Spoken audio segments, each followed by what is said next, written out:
All right, so this is fun. We're missing somebody that we normally have at least, but we're also playing a different game that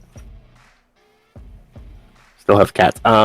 However, he doesn't particularly like this game, from what I've gathered. So, we are playing Vampire the Masquerade tonight. It'll be excited. It'll technically be our third time playing, which is fun. So when we mess up rules, because we will, I'll just call it rule of cool, and we'll keep moving. So we will get to introductions here in a little bit. However, you should know everybody between Faye, Cocia, Buttons, and Nenavar. So let me set the scene a little bit, because, like I said, it's like our third time playing this brand new thing. Let you know like where we're playing at and where our vampires will be and that kind of stuff. So first and foremost, setting is not too far in the past. It's only about a year. It's 2021. It's post-COVID, because COVID was an actual thing.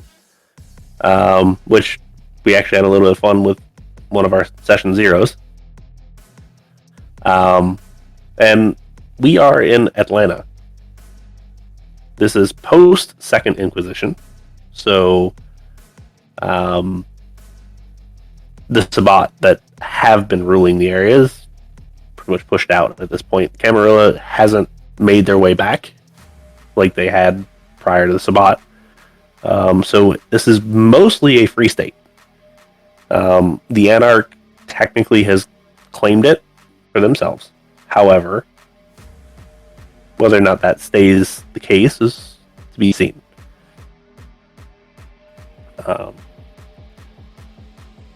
So let's go ahead and just jump right into it, because I feel like that's probably the best course of action right now. We want to go around and introduce the characters lightly. If you don't want to tell your clan, you don't have to.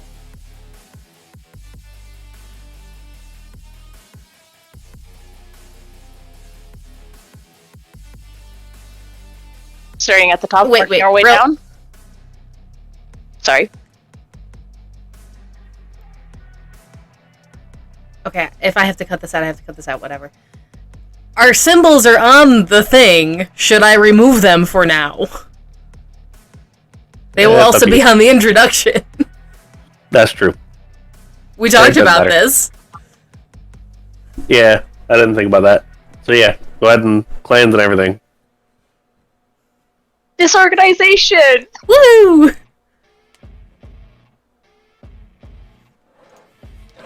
Anyways, I'm Nenavar. I'll be playing Stephen Harris. He's a Malkalvan 13th generation. He's shaved bald, kind of 5'10-ish, brown eyes and dark brown eyebrows. He kind of has a lanky build.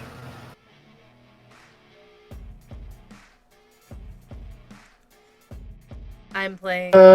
when he is not vampiring, he is a butcher at working. Well, you're always a vampire. Oh, not doing vampire stuff.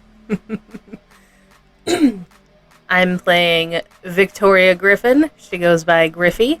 I'm sorry, Griffey. Oh my god, I'm reading something else. Tory. Lord help me. She is fairly short, red hair. It's twisted up into like one of those Viking updos, which is pretty cool. She is a gangrel.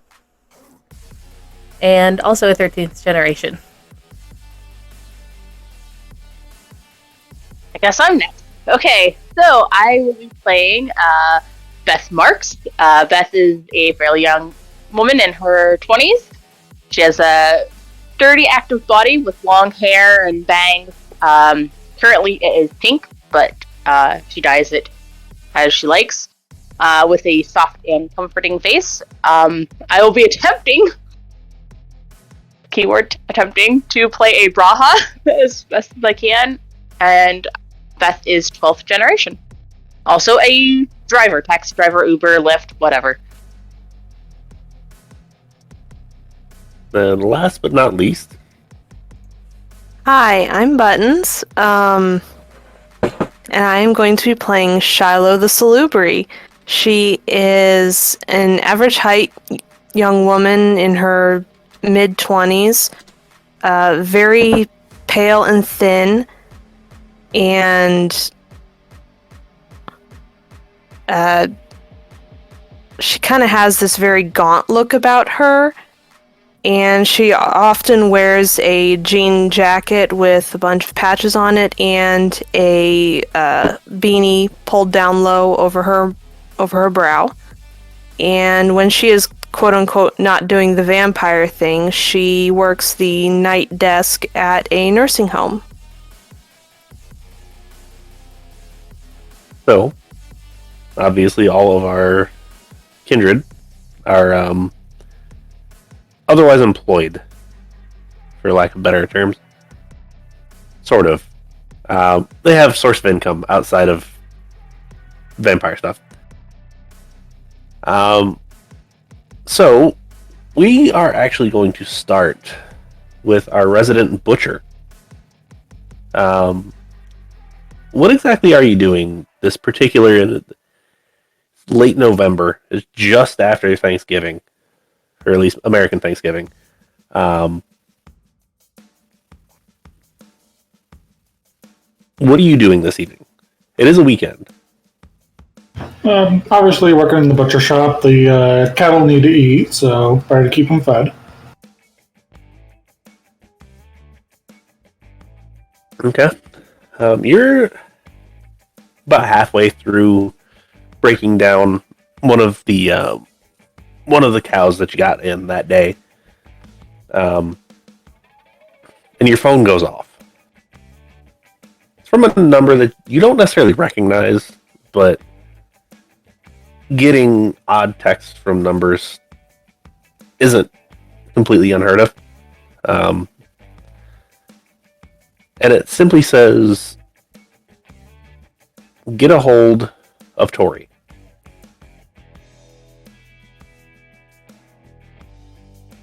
Because you two were on your last outing together, as was Shiloh, I believe.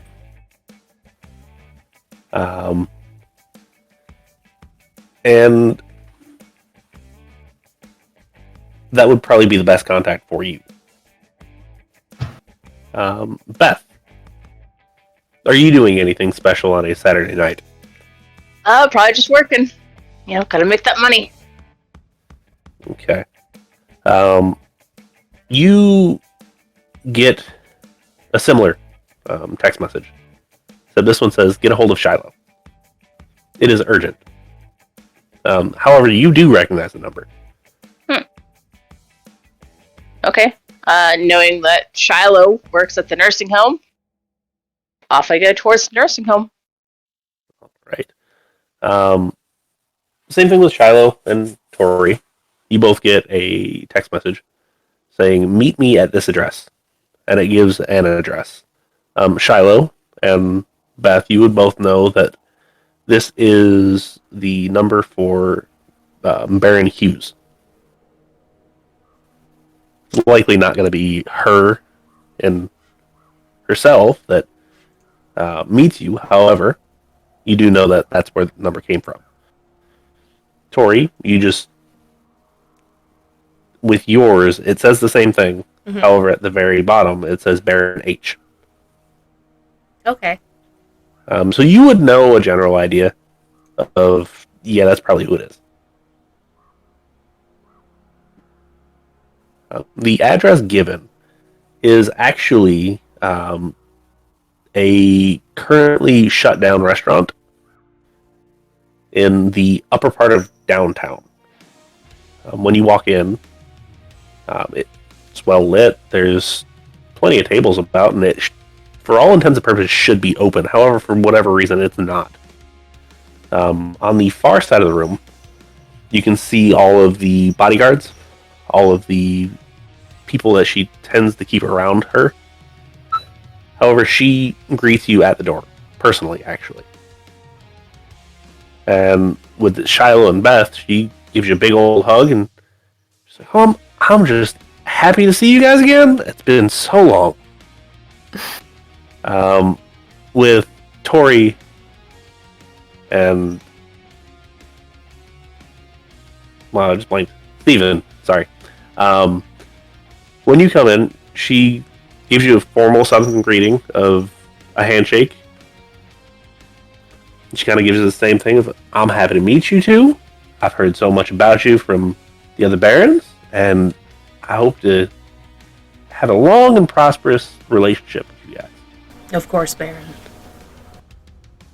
Please sit. I've got a request from you. It's not going to be without reward, of course.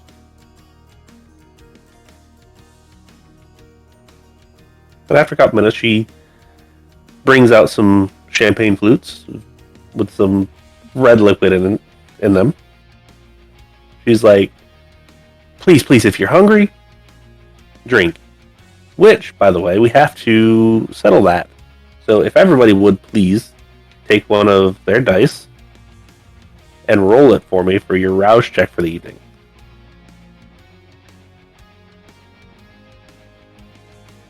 I rolled a 9, which I think is good. Yep, you're good. Mine's blank. I rolled the blood dice. You get just a little bit hungrier. I rolled a 0, which I assume is a 10. Yep, that's 10. You're good. I rolled a success, so I'm good. So I'd be sitting Okay. at 2, right? Yes, so Tory, you go up to 2 hunger. Dun dun. However, if you want it, you've got something to at least help with that.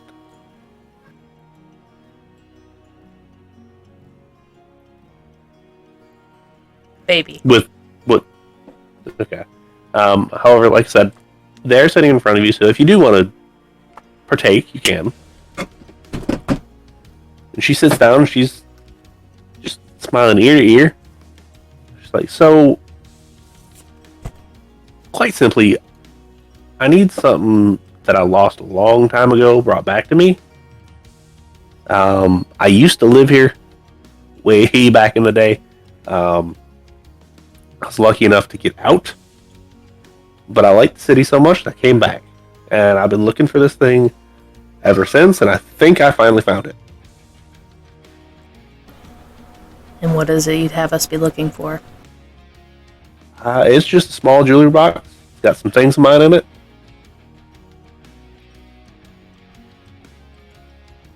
The problem, because I can see it on your faces, is it's in the sprawl, and I'm not going there. I'm sorry. Yeah, not the best location. It's understandable for a woman of your position. Yes, let me describe her a little bit. She's very typical Southern high class, high income. Yeah.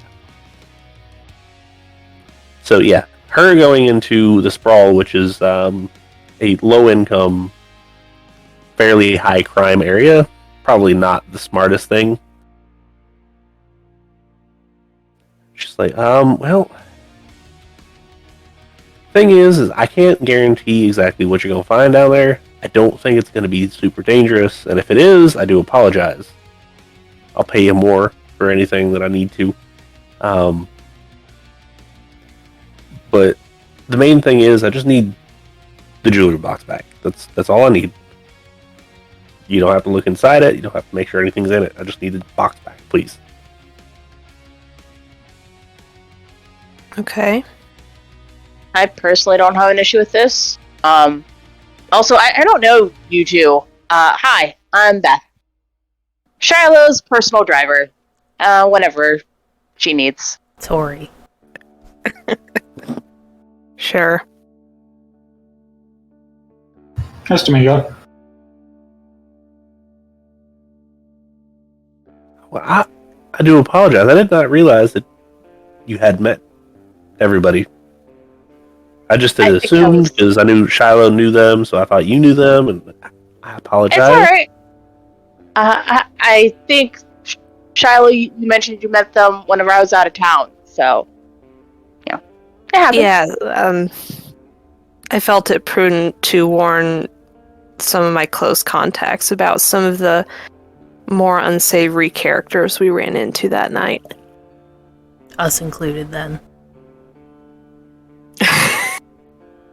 Sure. No, I believe it's the other individual that you ran into. Which we are currently still trying to find him. He just seems to be a little bit more elusive than we had anticipated. You would think he's a Nosferatu or something, but he's actually not.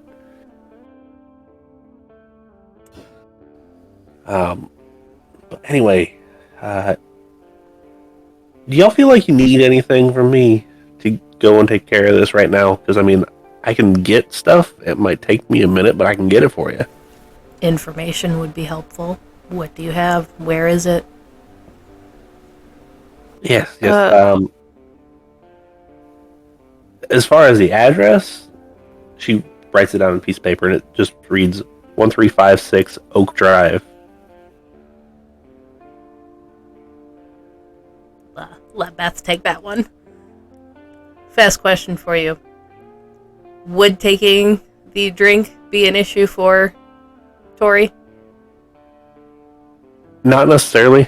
Okay, then yes. Just because you like certain things doesn't mean that that's the only thing you can have. Just making sure. More so the exclusions. So yes, I would take one.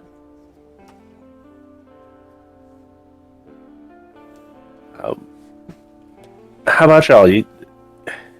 Anybody else need anything? Because I shut down my restaurant for the night just so I could have this meeting. It's pretty important to me. I'd appreciate a small caliber firearm and some ammo if you've got it. Please don't go to any special lengths for me or anything. Just if you happen to have one, I'd appreciate it. Yeah, I would also appreciate some extra ammo. One of your men did give me a 38 special a while back, but I don't always keep enough ammo on me because I just don't think about it.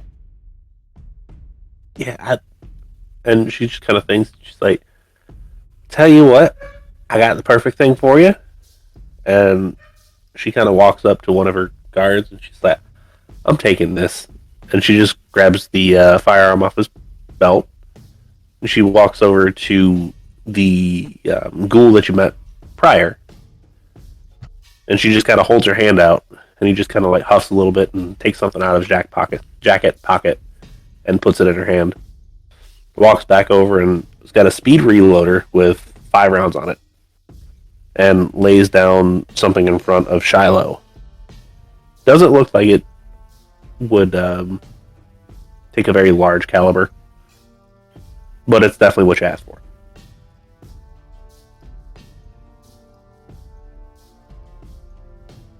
Appreciate it, and she'll throw an apologetic look to her guys. It's fine. Just as long as it gets back, we have no problem. I got more of those at the house. I just didn't think I'd need them. And you, Mr. Harris, is there anything that you need specifically? No, I remember to grab my butcher knife this time, so I'm good. All set. Oh, good. Yes, that's right. You do work at that. I need to look into getting y'all to supply us sometime, just to see how your product is. Well, trust me, I do a good job. I trust most Kindred. It's mortals I don't trust. Good idea. And you, Miss Tory. No, I'm good. Right. A little bit more information on exactly what you're looking for. It's cherry wood. It's probably old. It might be stained. It might be broken. If it is, that's fine. I get it. It's very old. However, in the house, to the best of my knowledge, and this is from my contacts that are spread throughout the city, it's in the sub-basement. Something that somebody built onto the house afterward. so it'll look way different than what's already there.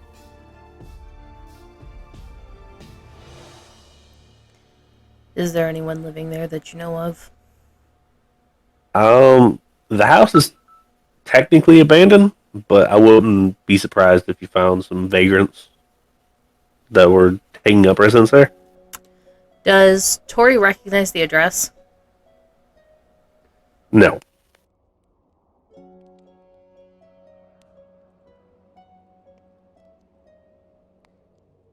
Now, if you'll please excuse me, I've got a, not literal, of course, because otherwise I wouldn't go anywhere near it, but a small fire at another one of my establishments that I have to go take care of. Apparently somebody's a bit out of line. I gotta get them back in line. Happy doing business with you. Yes, ma'am.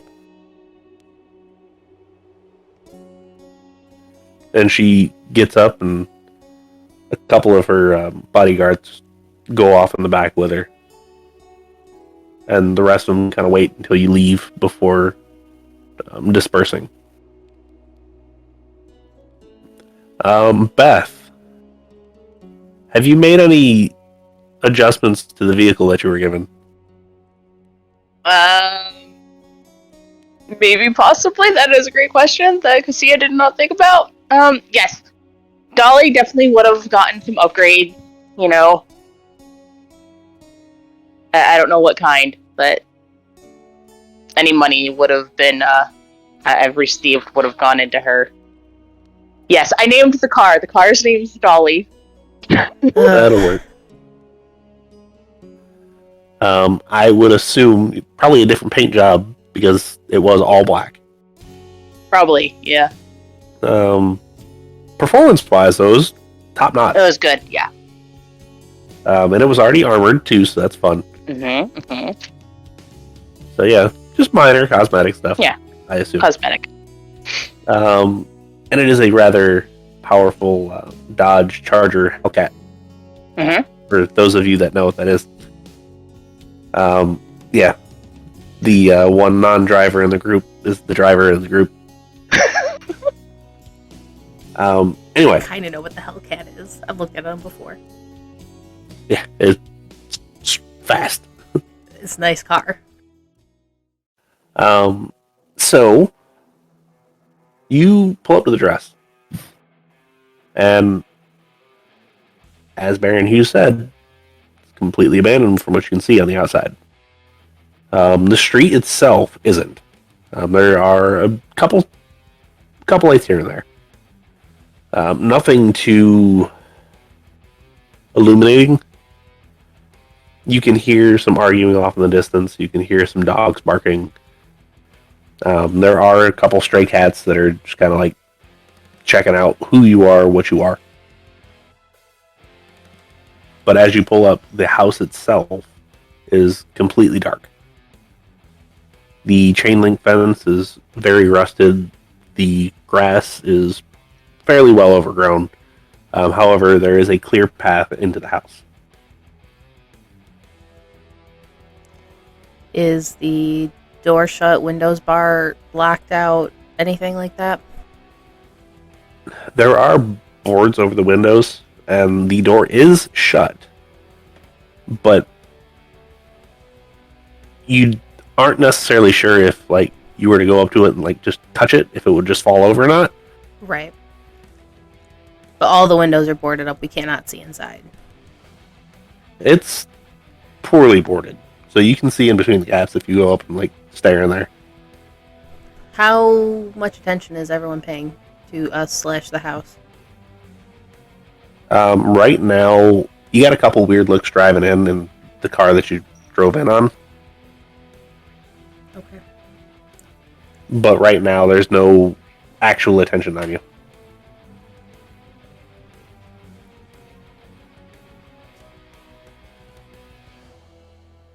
Maybe we should get something a little less conspicuous for next time. Are you saying you don't like Dolly? I'm saying walking wouldn't be a problem.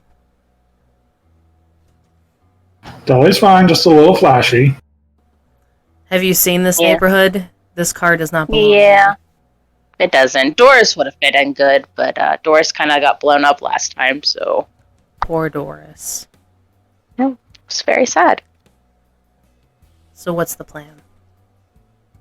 I could sneak over and take a peek inside before we go charging in, if you like. 2 and 2, one on each side. I can go too. Sounds good. As soon as everyone agrees, I activate Unseen Passage. I'm just gonna go do good old stealth.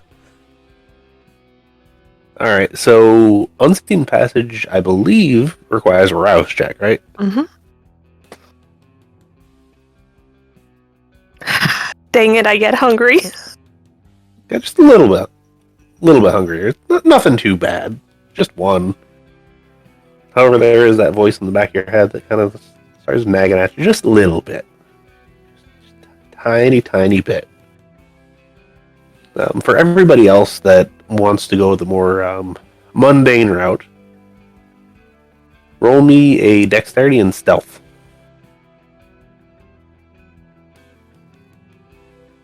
Does my special kick in for this or no? Yes. So you get an extra. Okay. And then the blood dice gets added into the pool as well in place of a black dice? That is correct.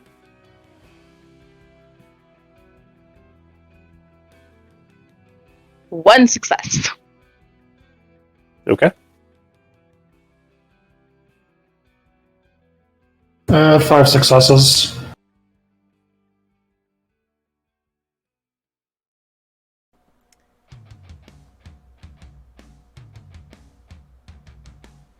Three regular successes and 1 success on blood dice, because I don't remember what that counts as. Yeah, so that would be 4 total. Okay. So, everybody else that isn't completely invisible walks up and seems to be perfectly fine. Shiloh, on the other hand, exactly what are you doing as far as your unseen passage is up? She's moving very carefully and very quietly as she can, preferably on like grassy areas to help muffle her sound and kind of just take it slow and easy and ease up to a window. Okay, you peer in the window and it is completely dark in there. There is no light that you can see at all.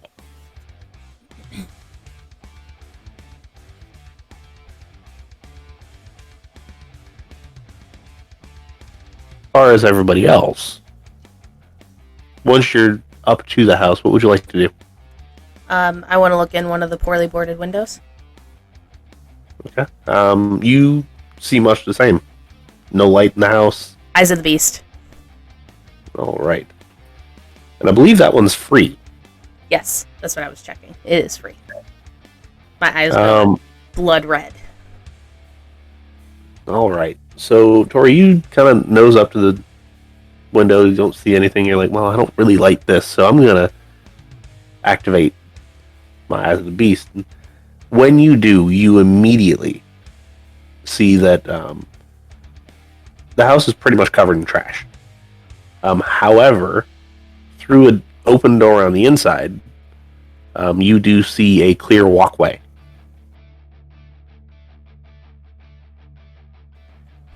From the door? From where you're at, looking through the room, which looks to be a kitchen. Okay.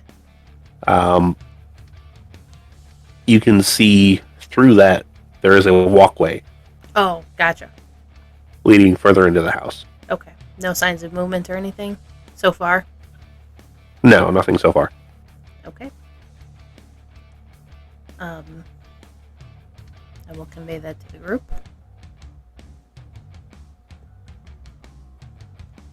And then make my way around the back of the house and see if there's a back door.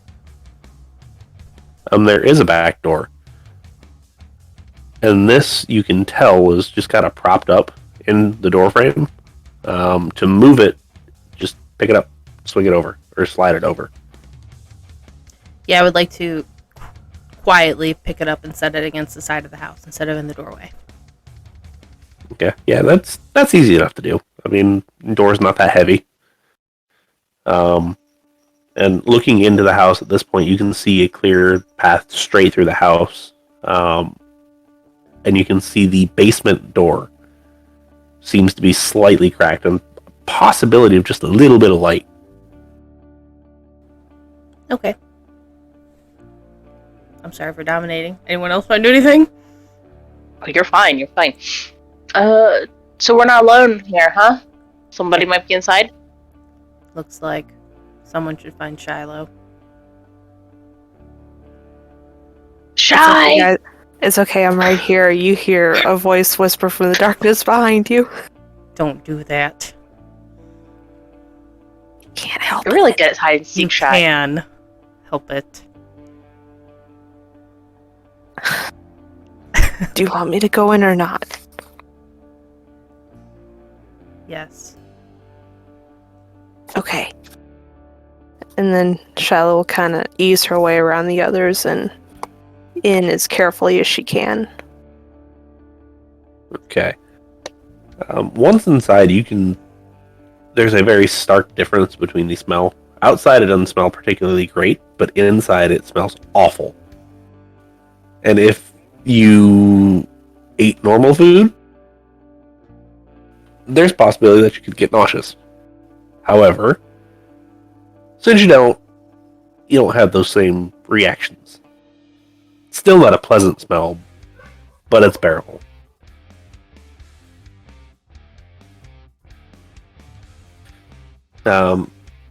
You can tell the majority of that smell is probably coming from all of the trash that's spread around the house. At this point, it's most definitely a fire hazard.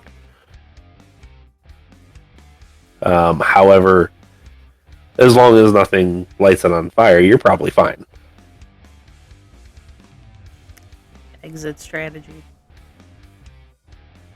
Well, that's not foreshadowing at all. Oops, excuse me, foreboding.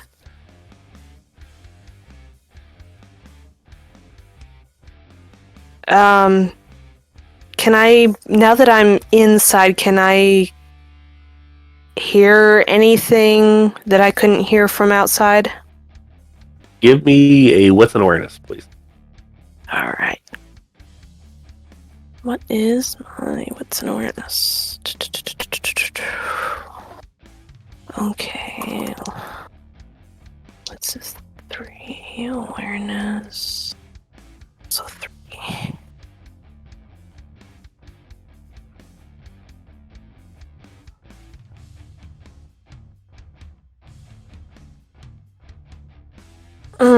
Okay. I got 2 successes, but a failure on a hunger dice.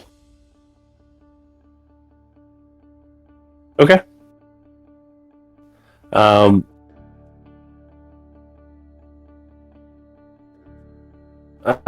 So 2 successes is enough to cancel out that failure, which is good. But you don't particularly hear anything besides like the rustling of rats.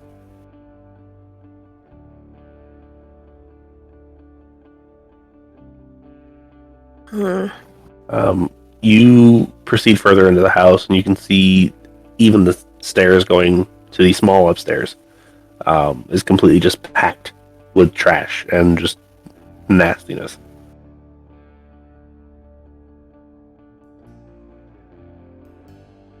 So I can see a path upstairs. Is there any way I can? Is there any way that I think might lead downstairs? Is there any clear?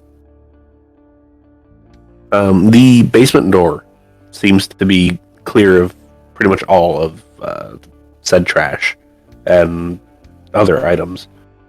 It is currently cracked. However, any interaction with the door in your current state would make you drop unseen passage.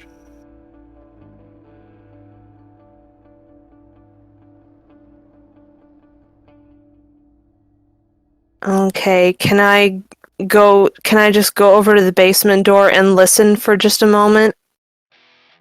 Go ahead and give me another wits and awareness, please. Okay.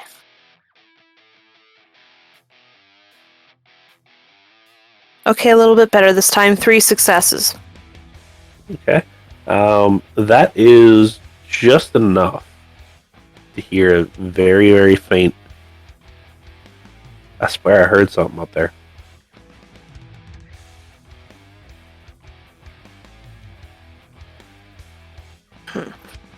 As soon as Sounds like a male voice. Very raspy, very deep. does the voice sound familiar at all? No, not at all. Okay. Was there a reply by someone else, or was that No. just the voice I heard? That was just the voice you heard. Okay, as soon as I've confirmed that there's someone in the house, I will carefully sneak my way back to outside where the others are waiting and tell them what I found. So Tory at that point would kind of be leaning in, half in the doorway, half in the house, just watching.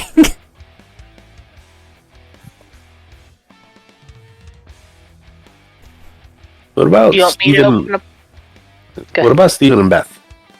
What do you do? I was gonna ask Shiloh if they want me to open up the basement door so that they can sneak down or hear better.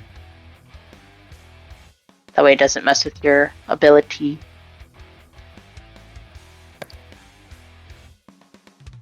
Maybe once we all decide to go in, but she's not going down there by herself now that we know that there's someone down there. Of course not. I wouldn't let you.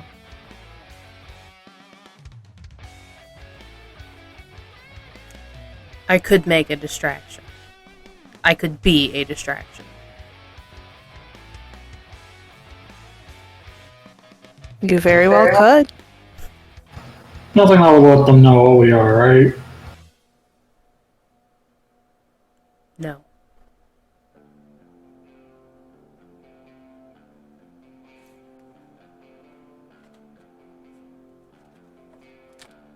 Well, we need to get down there, and someone's down there.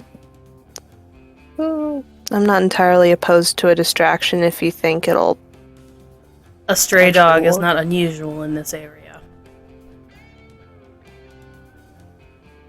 Maybe Okay, a bit fair. odd charging down the stairs, but not that unusual. Depending on how hungry the stray dog is, it might not be that unusual. Right, I'm assuming there's stray dogs wandering around this area. Yes, quite a few. Given that she probably contributes to some of them.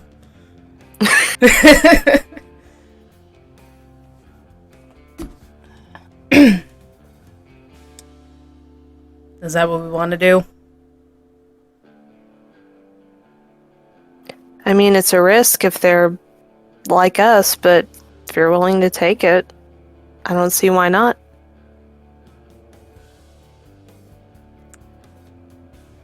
Okay. I took shape change. Okay. So cost is a rouse check. Let's hope I don't get hungry. Success. Okay. So you do not get hungrier.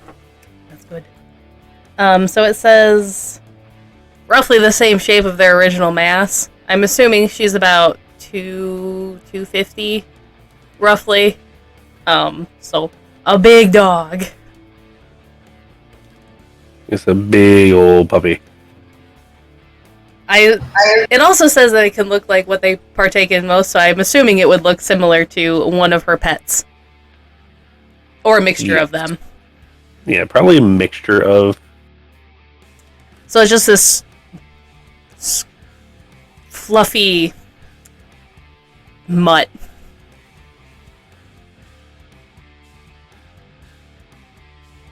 Big old thing.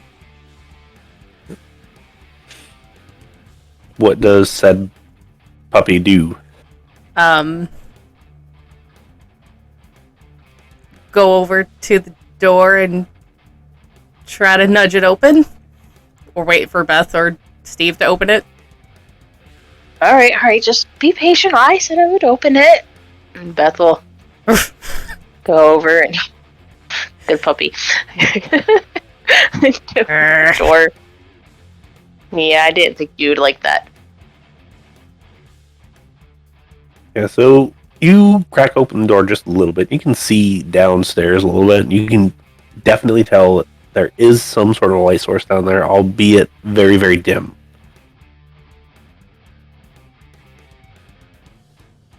And then make a big ruckus charging down the stairs. All right. Doing some moves on the way. You go charging down the stairs, and when you get down there, there is 4 or 5 people down there. All of whom are quite skinny. They're all freaking out, and they're trying to climb out of a window that has long since been sealed shut.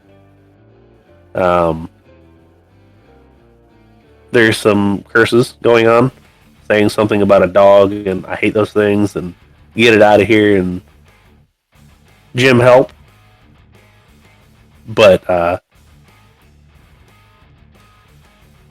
they're not actively trying to attack. Neither would I. I would more so be going around sniffing and trying to, like, pretend to search for food. But really just trying to gather what's going on down here and try to make a commotion for Shiloh to follow down. Okay. We'll get back to you in just a second. What is the rest of you doing?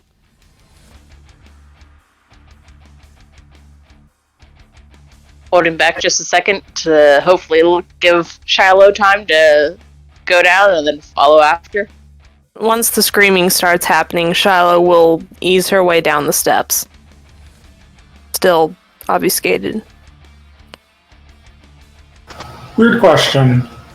Does this house belong to the city, or is it a private residence? Oh, I forgot about that too. It technically belongs to the city at this point because it is abandoned. Okay, so I can't enter. Probably. Yeah. Alright, so Steven's going to cautiously try to make his way in, and then just follow Beth to see what she's doing, and follow her lead. Okay. So Shiloh and Tory, go ahead and give me an intelligence and streetwise check, please. Okay. Let's see here. Oh, that's not a very good roll for me. Okay. Me either. All mine's from intelligence.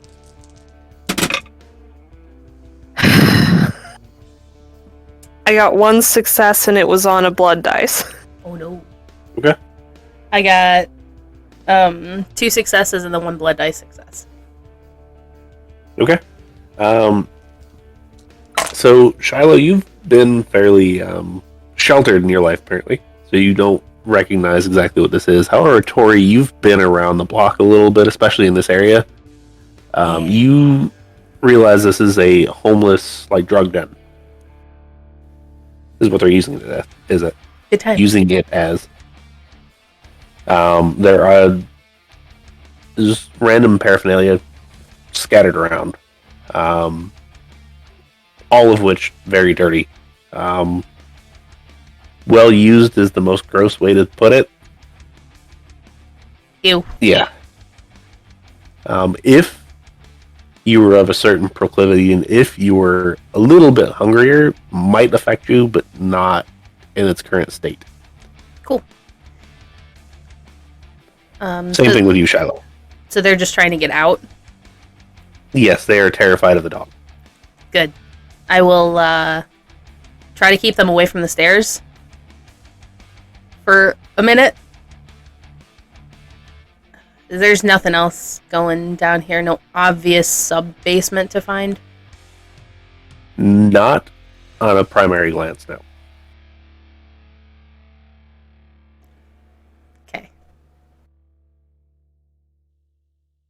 Shiloh, you do make your way down there.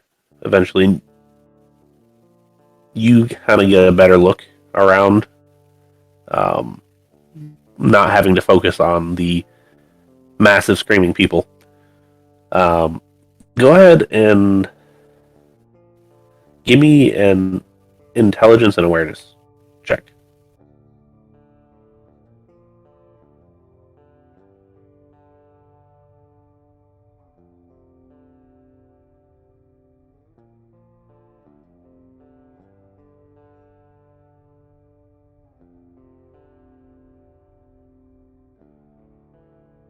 Four successes, sorry. Okay, that's not bad. That's definitely not bad. Nothing pops out at you immediately. However, after a couple minutes of kind of like taking in the scene, you do realize that there is, in fact, something underneath an old mattress that they're using. You're not 100% sure of exactly what it is, but you know that it's not a pile of trash or needles or whatever else.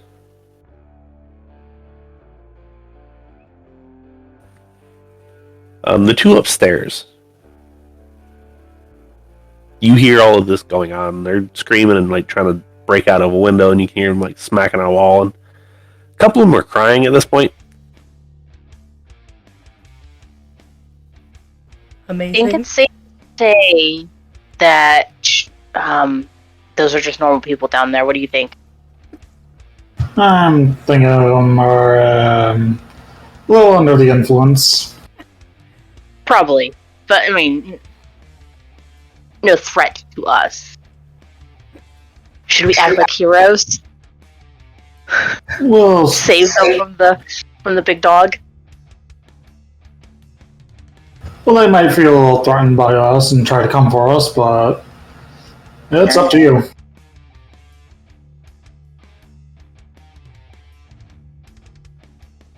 And also make some interesting friends to feed off of later. True, true. Although druggies aren't really favorite thing to feed off of. Anyways, yeah, let's I'll take whatever. heroes. So, Beth will go down the steps and be like, "Oh, there's that dog! I've been chasing it! Hurry, get outside if you want to live!" A couple people don't even like check up. They like jump over the dog and through you and around everybody, and they just run outside. I was gonna say, once I hear Beth start coming down the stairs, I will maneuver away from the stairs and like circle around to like get them the hell out. Yeah. There's one person that doesn't just completely clear out. They kind of get up to the top of the stairs and they just kind of like squatted down looking at you. They call down like, "Now y'all won't be taking all our stuff now. I know it's down there." Can I scream while invisible just to get him to clear out? Anything over a whisper will break your unseen passage as well. Dang it. Okay. Wasn't planning on it, just trying to get this dog. I've been chasing it for a while. Side job, dog catcher. Can I charge up the stairs? Snarling? You absolutely can. Yeah, you absolutely can. I'm gonna do it. Go ahead and give me a charisma and intimidation. Me or Faye? Faye. Okay. And I will give you an extra dice because of a couple things.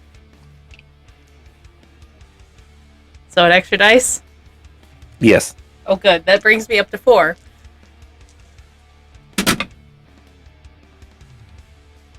Three successes. And I had 2. Nice. So he kind of clambers, hits his back on the wall, and just like, "Get your damn dog!" And he runs outside. I'll go back downstairs once I'm sure he's out of the house. Yeah, no, I stay in dog he gets form, moving. but I go downstairs. Once Steven sees him leave, he's going to follow Tory down.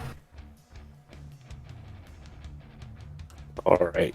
Now that everybody's down in the basement, you all see the same kind of scene.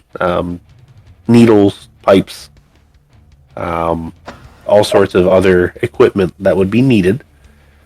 Lighter, spoons, things to tie off. For a very typical drug den. Is there any oregano laying around? No.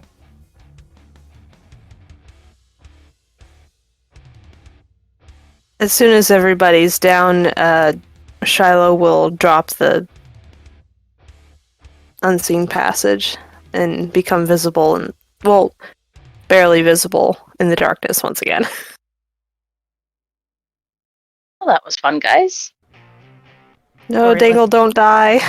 Tory lets out a woof.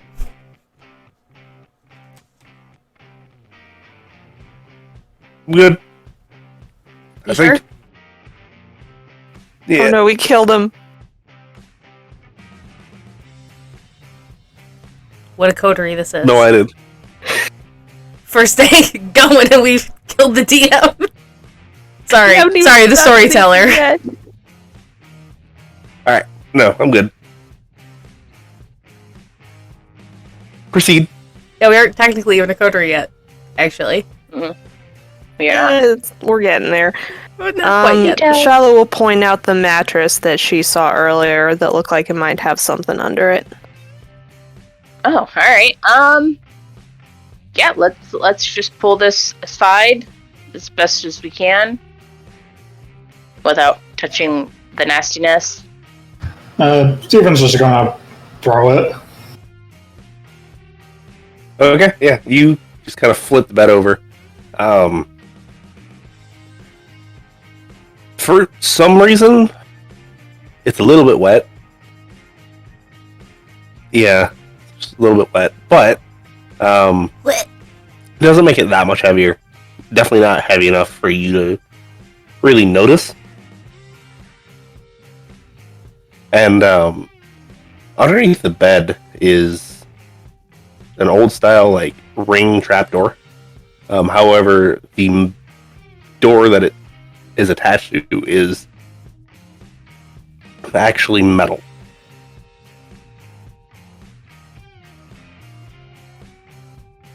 It also looks probably 5-10 years old.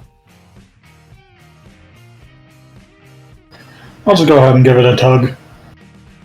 All right. Give me a strength and athletics, please.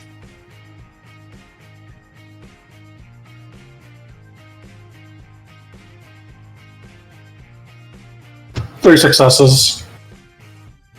You bear against it, and it moves a little bit, but it's either really, really, really heavy, or it's a little bit stuck.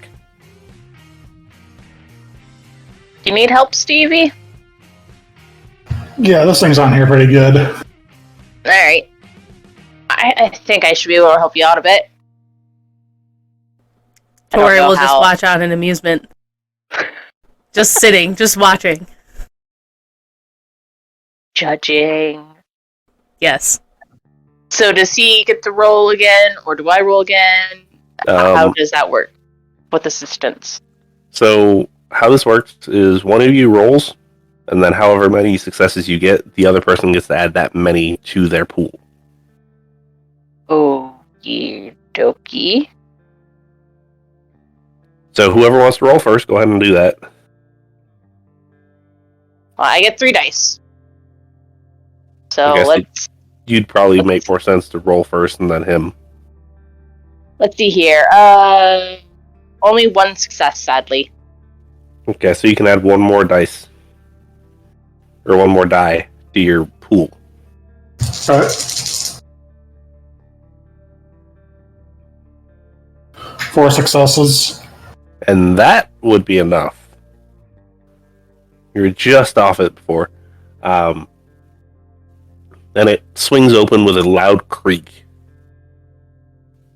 However, when it swings open, oddly, the room below is illuminated. It has lights. It has electricity. And it's pretty much pretty clean, actually. Is Well, it that's not weird. is it a ladder or stairs? It is a ladder going down. How far is the drop? 10 feet. Oh, that's not bad. Nothing crazy. You could probably reasonably get down there without too much of a hassle. Steve's gonna look over at Tory and be like, "Do you want me to hold you down on your shoulder? My shoulders?" She'll just go jump down and just give him a little snarl on the way. I think she can make that. Yeah, no, you could definitely make that. All right, Beth follows. So will Shiloh. Do I hear anyone? Give me a wits and awareness. Also, do I use the dog stats? I used my stats before, but I'm not sure if I needed the dog stats. No, it's still you. Okay. And what was I rolling? I'm sorry. Wits and awareness.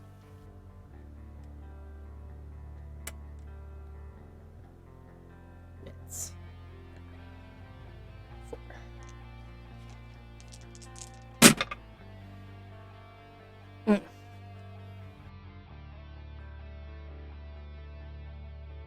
I believe that was one success. Yeah, 1 success. Sorry. Okay. You do not see anybody. You do not hear anybody. You do not smell anybody. I'll go plodding on ahead. All right. Everybody else goes down as well. Yep. Unseen passage, unfortunately, finally does break. So, once you're down there, it is a large cinder block room. There are multiple bookcases. There is a bed. There is a small TV. It's an old TV. Probably black and white if you turned it on, but there's a TV there. As well as there is a old style like locking bulkhead door on the far end of the room.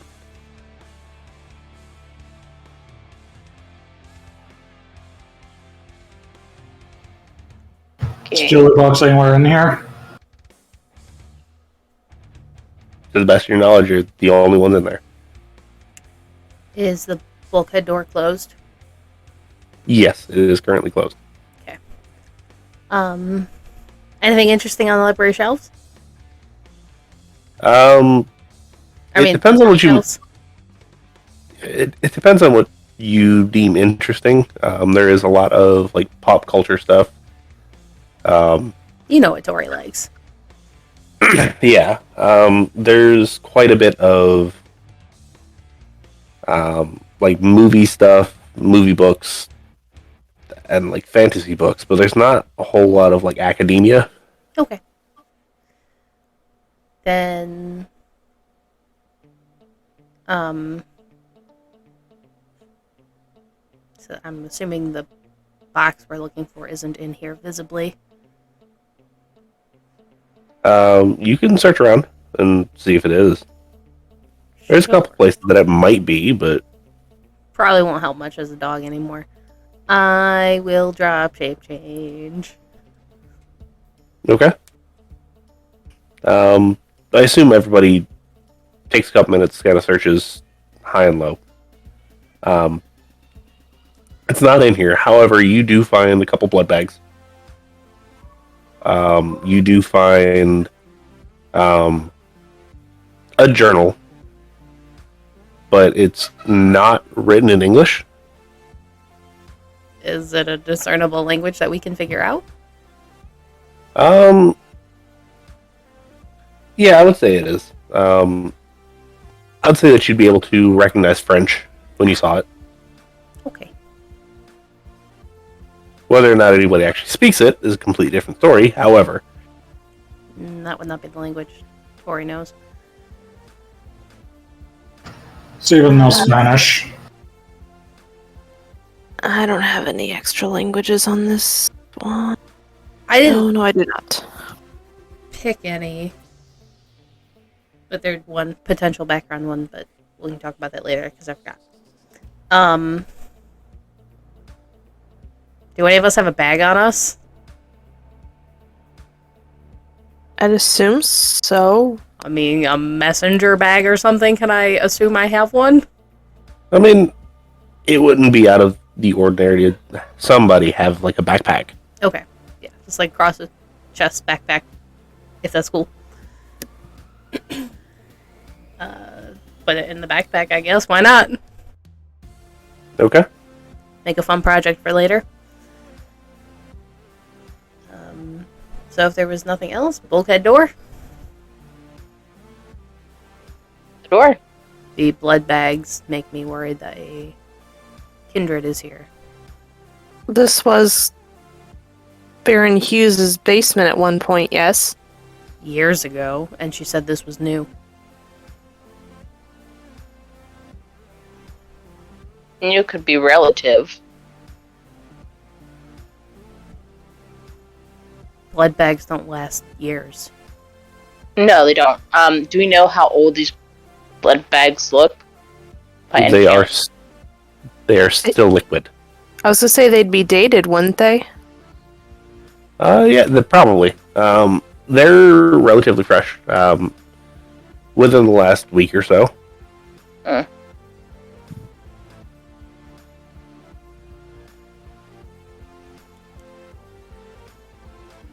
So we should be prepared for that. Steven's gonna get his knife ready just in case. Tory will hold up one of the packs. Anyone want one before we move ahead? I'm fine, thanks though. Tempting, but if someone is here, I don't want them to know we're here, and since he already took the journal, I don't think taking their stash would be a good idea. Plus, we don't know what they might have done to it with all that stuff upstairs. I'm not gonna drink it. I was just asking if someone did. She'll drop it back where they found it, I guess. Okay. So you make your way over to the bulkhead door, and this has seen a whole lot more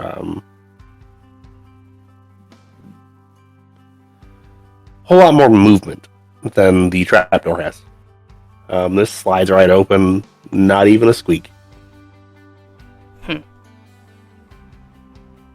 On the other side, it's more cinder block. It's a long, straight hallway. Go sneaky like. Looks like it has again been a more recent addition.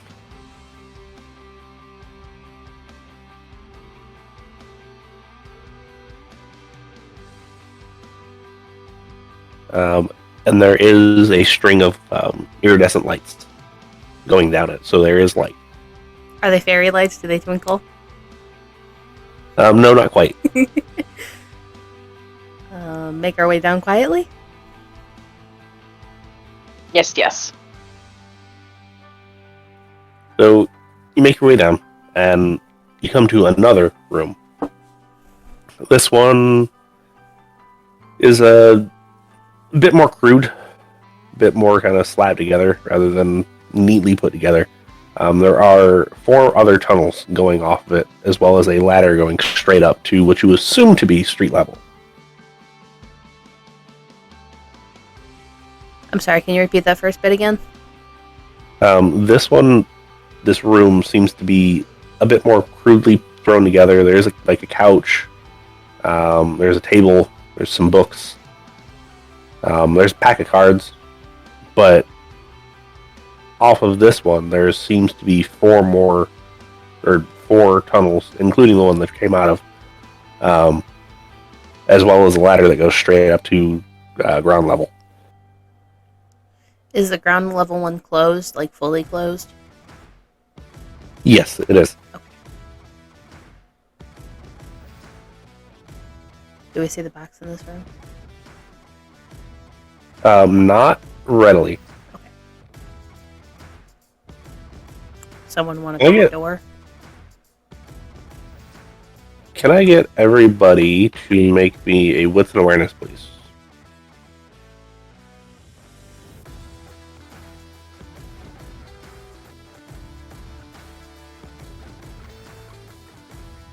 2 successes. 2 successes.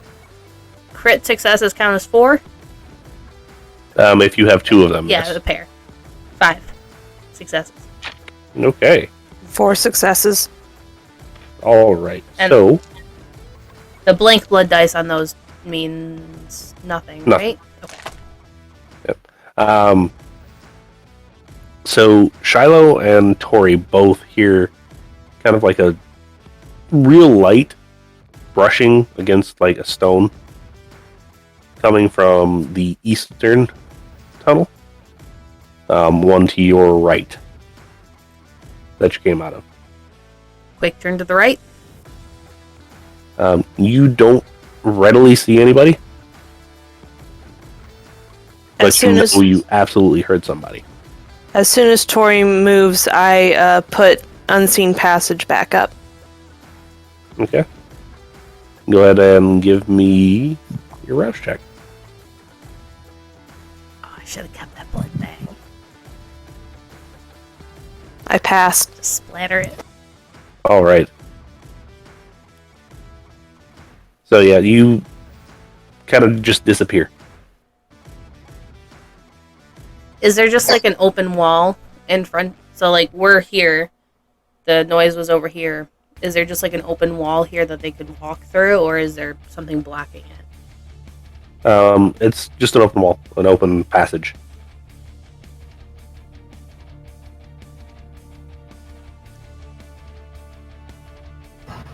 Seeing Tory and Shiloh react, can I put on Sense the Unseen? Yes, you may. You need to give me a roll. I don't remember what that roll is. Hold on just a second. If he's looking for something hidden, it's resolve and aspects. Or wait, no, it's 1. yeah. Aspects and awareness, or resolve and aspects? He rolls wits and aspects versus resolve and aspects. Okay.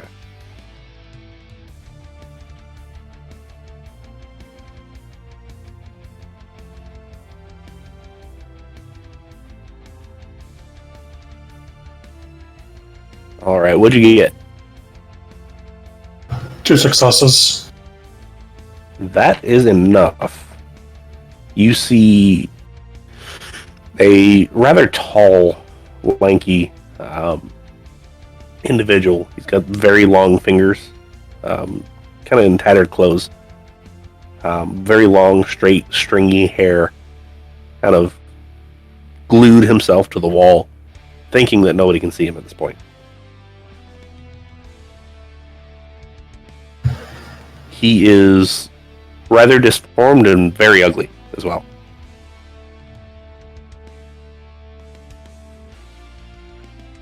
Like, alright, I can see you. Come on out. He kind of just like sits there and stares at you for a little bit.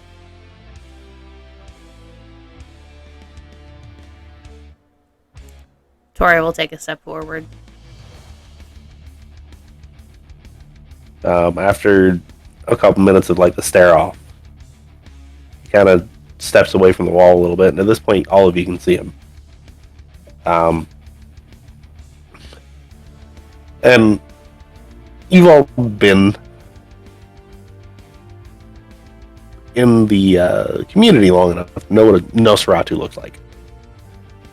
And he just kind of looks at all of you and says, "What are you doing in my house?"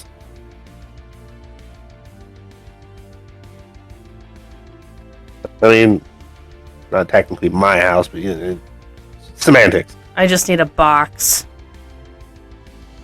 A box. A jewelry box.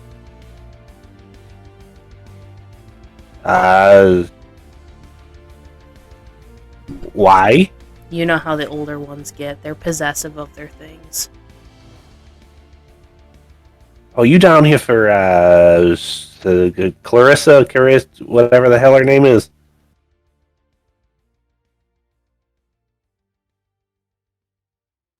Yes. I was looking for the thing. Yes. Do you have the box? Oh, yeah, no. Yeah, she can, I told her if she wanted it, she could come get it herself. I'm not going to give it to you right now. Unless, of course, you got something for me. Really? Yeah. And what do I mean- you want?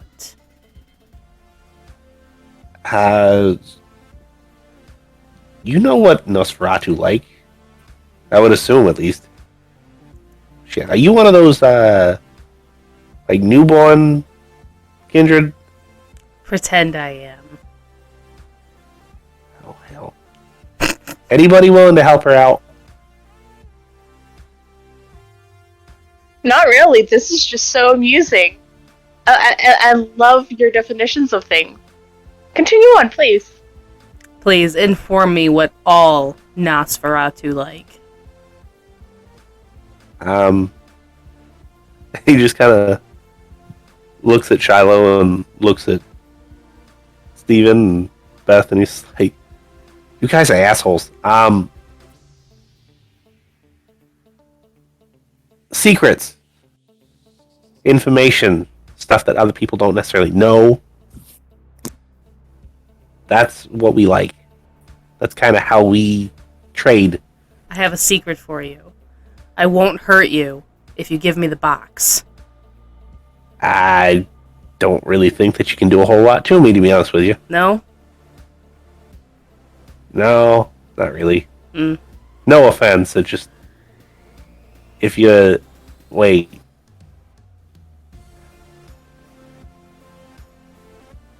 Unless if you... Nah, you're probably not one of them. One of what? Those wolf bastards. Hmm. They tend to be real dumb. You really don't know this stuff. Can I have her eyes go red again? Yeah, you can. Okay. The dark areas kind of light up, and you do see a couple flying creatures. Flying winged mammals, specifically. Kind of hiding up in the corners, but nothing overly surprising. It is like, so...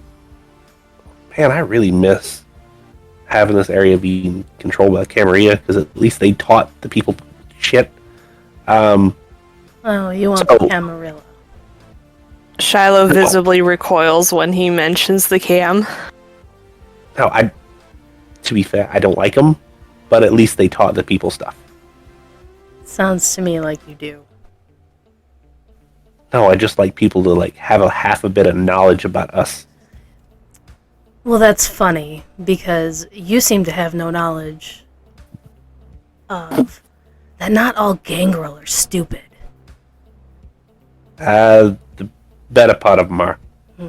Or at least unlearned. Does that make any sense? So I would assume You are that's what just you too are. funny. So I would assume that you're offended by that because that's what you are. And I'm not going to apologize because at this point it doesn't make any sense to. But I'll refrain from any jokes.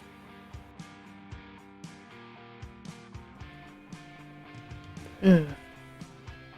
So, you said you're down here for Carissa. Mm-hmm. What's she up to these days? I just got back in the area. I was over in Alabama there for a little while. It was a backwoods place, but whatever. I'm sure you fit right in. She's a Baroness now.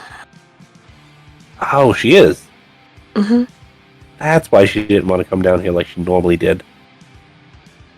At one point, we were actually friends. Man, well, I'm not going to tell you any stories because a couple different reasons, but at least tell me what your names are.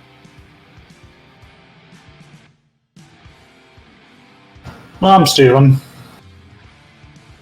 Beth. Tory. No offense, but it's probably not the best idea for me to tell you my name, but these nights I go by Shiloh. That's fair. I'm Red. My hair used to be red, that's why they called me Red. Not so much anymore.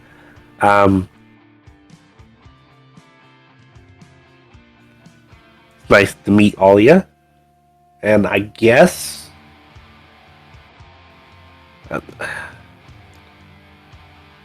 I guess I can probably make you a deal. If I give you the box, you owe me a favor. Or we can give you some of the information you'd like.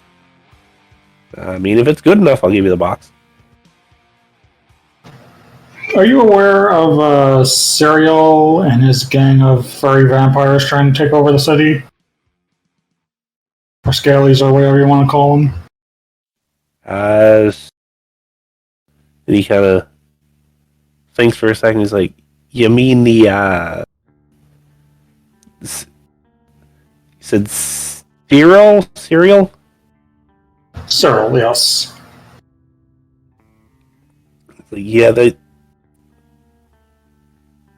Unless if the information I got was wrong, he should be dead." Oh no, he's very much alive. We ran into him recently. Oh, he's that dragon jackass, right? Yep. Wonderful. He's a thorn in everybody's side, even his friends. We know he runs a few blood banks, including one here in the Sprawl. That's why my prices have been going up so damn high. Alright. Well, that's good to know, so I'll find a different supplier. Anybody else got anything for me? That's good, but it's not quite good enough. And what is quite good enough for you? Give me some juicy details. Shiloh will kind of look nervously at the others. Should we do this? I might be able to, but Beth, you know what happened last time? I do. I think we should not do that. Personally. I make it a habit of not to keep secrets. There's no point in it. Yeah, see, that might get you in trouble, that kid. That's, like I said, that's how we trade, and it's not just the Nosferatu, it's pretty much everybody. Mm-hmm. Secrets is how you stay alive. Secrets is how you trade for better things. Secrets is how you get more power. Right. So, it might do well to keep some secrets. Hey, Dengle. I have here as a note that I was to be working as a set of eyes in the city. And we've been working with the Baroness for the last few years-ish. Is there anything I would have found out in that time that might help us in this situation that we didn't get a chance to talk about previously? Probably nothing overly important.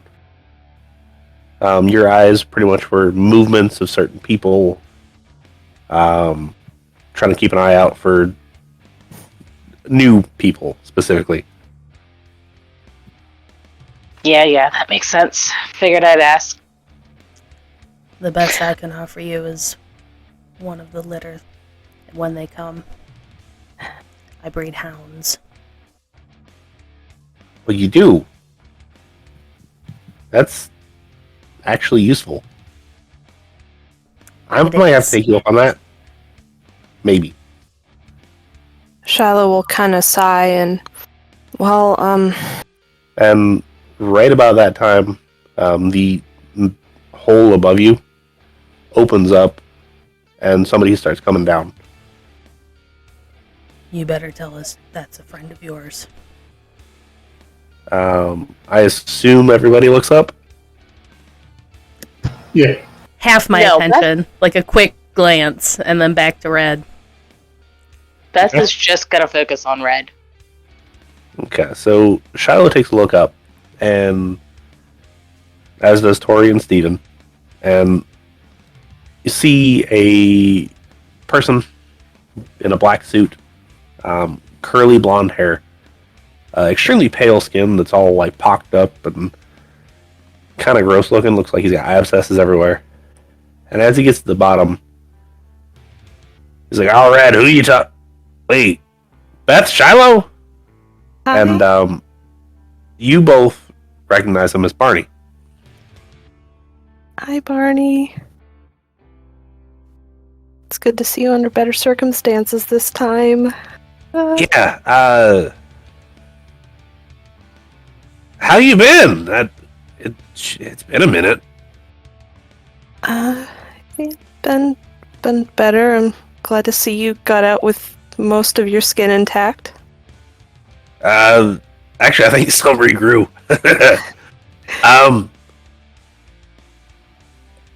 So, what are you doing here? Miss Hughes sent us to get a jewelry box she left, and we were kind of bargaining with Red for information about it.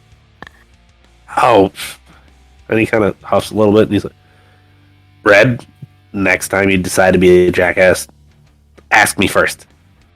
And he walks over to just a random spot in the wall, and he kind of takes a brick out and pulls a box out. Goes over, hands it to Shiloh, and was like, "Yeah, this is your box. Supposed to be her that came down here, but apparently she's too good now, being a Baroness and all that. I don't know. I apologize. Red can be an asshole sometimes." It was An entertaining. amusing asshole. You might want to warn him not to keep sniffing after me, though. I don't want something to happen to him like what happened to us. Yeah. She just kind of taps her fingers together nervously. Yeah, Red. That one's off limits. The rest of them, I don't care.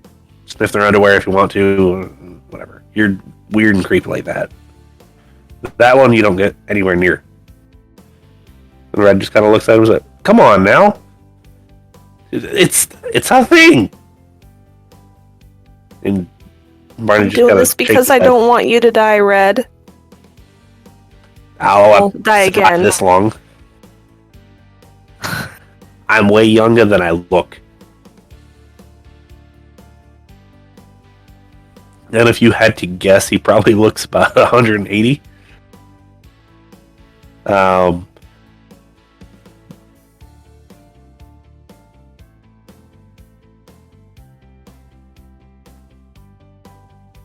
So Barney kind of turns back to you and is like, "So, shoot, I don't even know. How'd you even get down here?" The long way, apparently. Which house did you go through? The one with all the homeless people in it, in the sprawl. I mean, that's probably a lot of them around here. Yeah, was it the crack den, the heroin den, just the homeless shelter, or the crazy cat lady house?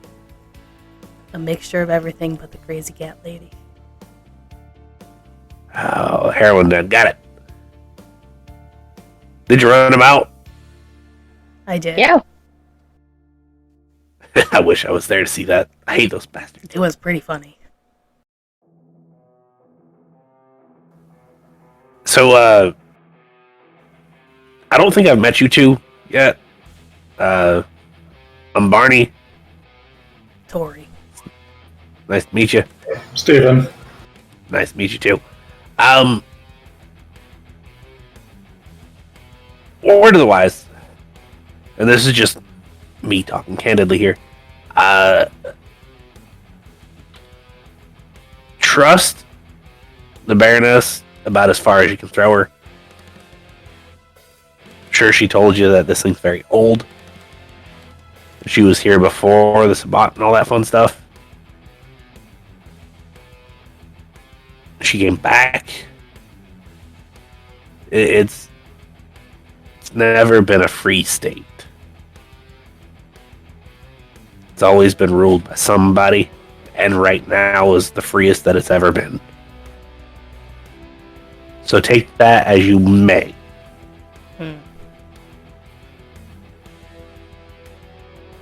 I see.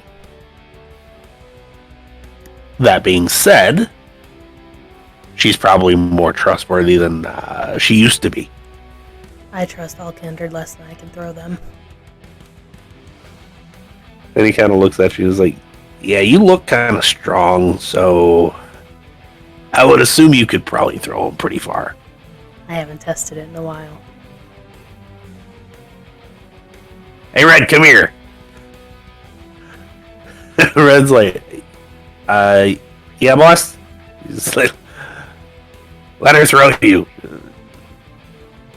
No. Yeah, let the idiot gangrel throw you. Technically, No. you owe me a favor since you never gave me that box, so I want to see this. Really, this is going to be a favor? Yep. And he kind of sighs a little bit. He's like, all right, I guess I kind of have to, technically speaking. And he strengthened athletics.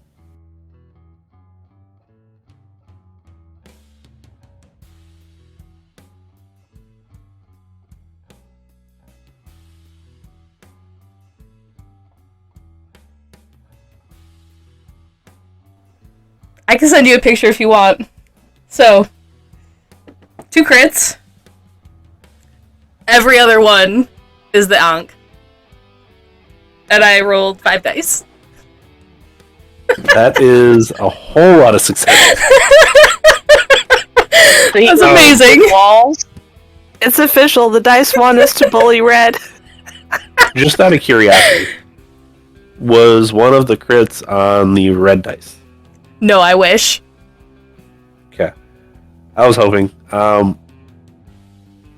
So, yeah, you pick him up and you just huck him across the room and he, like, smacks against the wall and he's like, ah, that hurt? Don't do that crap again, and no, you won't get another freaking favor from me. Don't try and get out of favors. Let me know if you want that dog. Yeah, I'll think about it. And Barney just kind of turns and he's like, dog. I breed them. I have heard about you, actually. You've got one normally with you. That's real big, right? I like to keep an ear to the ground. So yes, I've heard about you. Not name. I haven't obviously dealt with you at all, but somebody that breeds good, large guard dogs. It's always a good thing. And what about you, Steve? Run work at a butcher's shop. Pretty much about it. Okay. You run it? No, Work. I'm just an employee. Okay. I was about to say, how do you do that during the day? But yeah. Anyway, well, like I said, it's good to meet you. Surely there's more that she sent you down here for. It wasn't just the box. She didn't even tell us you guys were here, if she knew. She was probably hoping to see you guys kind of get into a fight with that one, probably. I will say it was a little weird. She specifically said that she wanted the box, didn't really care about much what was inside it or anything else. I am curious. Is the box locked? It has a lock on it. If I try to open it, is it locked? No, it is not. I kind of want to open it.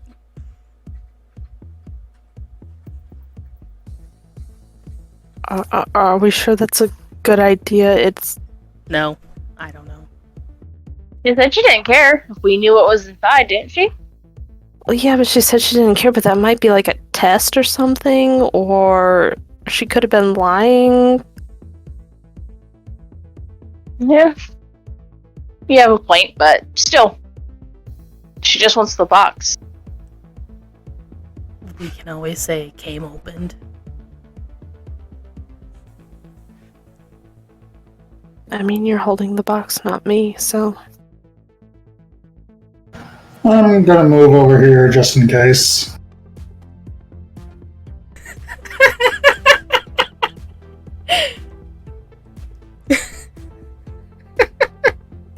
What kind of box is it? Like, is it a jewelry box, or...?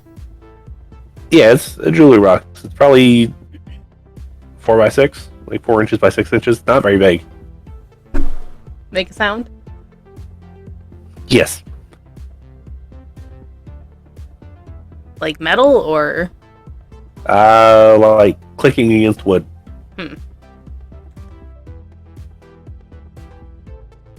The Baron got VTM dice.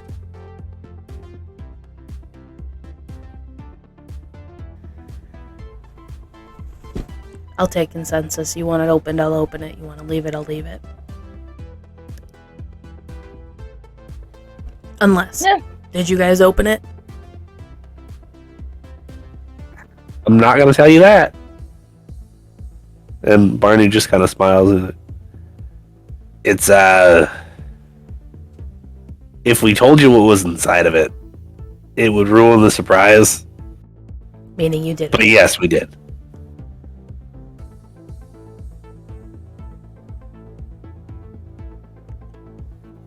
How do you think? How do you think we figured out who it belonged to? I see. Tory will turn to the rest of the group. You can open it if you want. Doesn't bother me either way. I mean, since it's already been opened, I don't know if she'll know that whether it was us or them, and as long as we don't take anything, I think we'll be okay then. Steve. Steven's going to call around the corner. Hey, did she open it yet? Do you want me to? Yes, open it. She was calling out to Steve. Go for it. How close is Red to me? He's still on the ground, kind of rubbing his ribs. Okay, so he's like across the room still. Yeah. Okay. I want to spin the box sideways so it's not facing me, and then open it slowly. And a minute pop. Wait, wrong game. Yeah. Wait, I can't get. It's not letting go of my hands, guys. Now you open the box and it's sideways, and you're kind of looking down at it, and music starts to play. That old tinny, like tingy music, as well as a necklace with a crucifix at the end of it. Like a normal crucifix? Yeah, silver crucifix. Interesting. Hey, what's in there? Poison. Okay. It's a music box, jewelry box. Well, that's interesting. Okay. Probably left over from before. And she'll snap it closed and tuck it in her bag. Did you actually look inside it? Just out of curiosity. I mean, I assume she did when she opened it. She looked in it. That's how she Okay. saw the crucifix, isn't it? Well, I was figuring like it was on its side, so it kind of like dangled out. Oh, no. So instead of opening it facing her, she opened it sideways. Okay. So if anything sprayed outwards, it was off of her. Yeah, that's fair. You did see in the lid of it, it actually has an inscription saying, "To my dearest Carissa," with initials that have been scratched out. I don't say anything about those. Just close it and put it in the bag.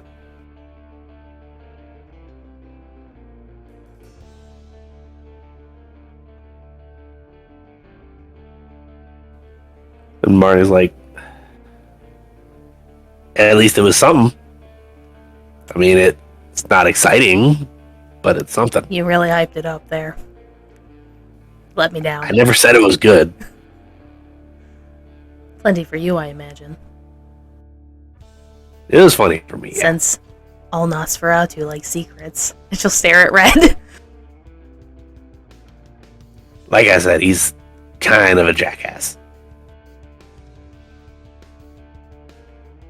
Bet you guys had fun mulling over that inscription, though. Shiloh puts up quietly.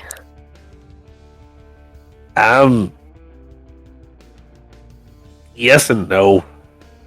I'd like to know what the initials were, but not willing to prod into it too much. Searching for secrets only gets you so far sometimes. No, they can get you really long ways. Before you get killed. I mean, eventually everything will get you killed. Too much of a good thing is never a good thing.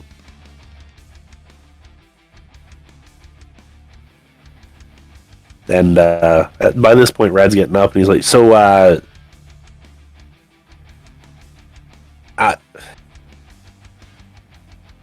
just want to say two things. That shit hurt really bad, and probably wouldn't hurt to learn our society if you're as new as you say you are. And I'm not just saying that for you. Enlighten. I'm saying that for everybody. I'm sorry, Red. I probably should have told her. And Shiloh just kind of shrinks back into herself a little bit. Told me what? Two things to understand about the Nosferatu, one of which you've already learned. They thrive on information. And number two is as good as they are at keeping and hoarding secrets, they're just as good as getting one. So safe bet is, even if you think you're alone in the room, there's probably at least one Nosferatu listening. It's funny you say that, because I'm not new. And they don't know that. Or they didn't. Maybe you just ain't popped up on our radar yet. You're not important enough. Barney knew about me. Bonnie knows about everybody. Bonnie's the damn leader of the city. At least for us.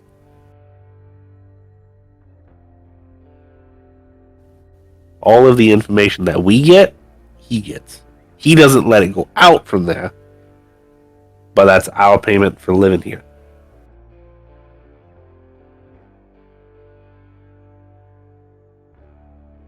And Barney kind of glares at Red. He's like, yeah, Well, thank you for that information for free.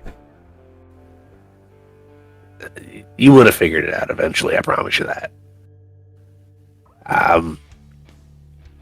So yeah, if you're ever needing information and you got something to trade me, I'm probably more than willing to at least consider it. And I promise you, I'm gonna have the most information in the entire city. I know more about Miss Shiloh over there than most people here. I know pretty decent amount about Beth, because we've had some dealings, so I had to look into her a little bit.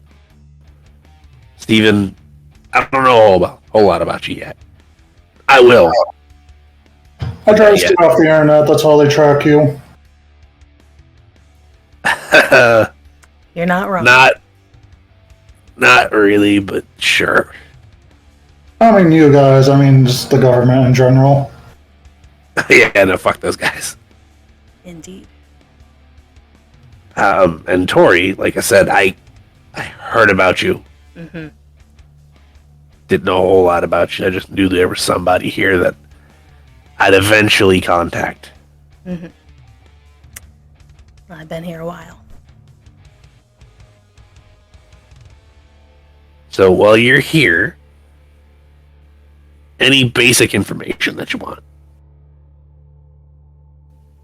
This is my one-time free offer. Basic information. If I say it's too much, you're not getting it.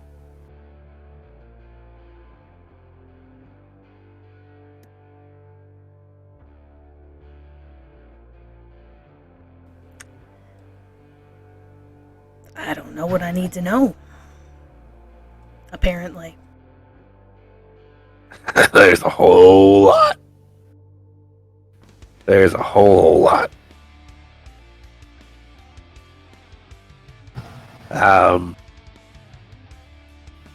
You know who your sire is? Unfortunately. Me? All of you. I do.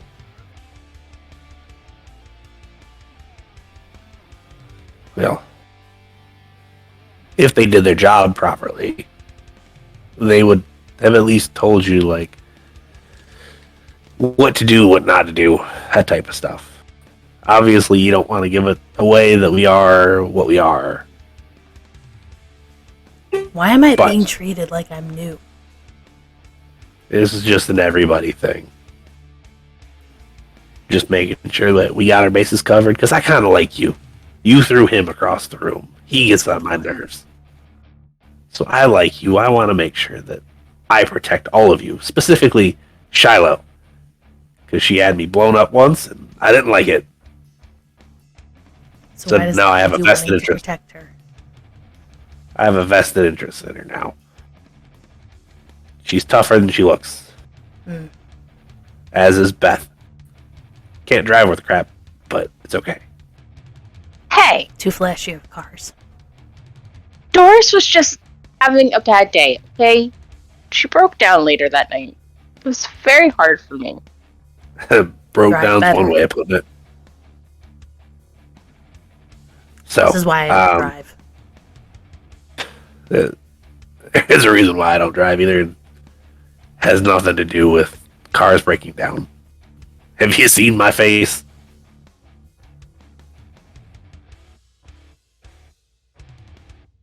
And then as you like stare at him, he turns from that very typical Nosferatu face to a very indistinct person. Just clear face, like tan skin. And he's like, oh, yeah, I can do that too. Because it's fun, and it's fun to mess with people that probably haven't seen it before. Useful. Yeah. No, I don't drive because I don't want to pay the gas prices. Walking works just as well.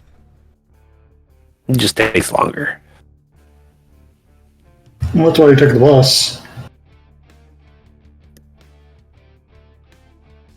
So, like I said, make sure you don't do anything to like give away what you are. If you didn't already know that, which I'm pretty sure you did. Don't keep close friends. Seems like at least one of you is right on that path. Yes, you, Tory. That being said, make friends, but don't keep them too close.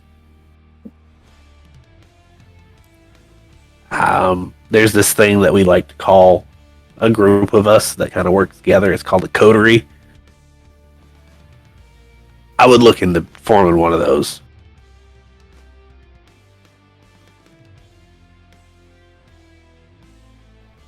You don't have to be best friends, but you do have to be friends. Your advice is appreciated. And then lastly, learn what everybody else can do, not just you.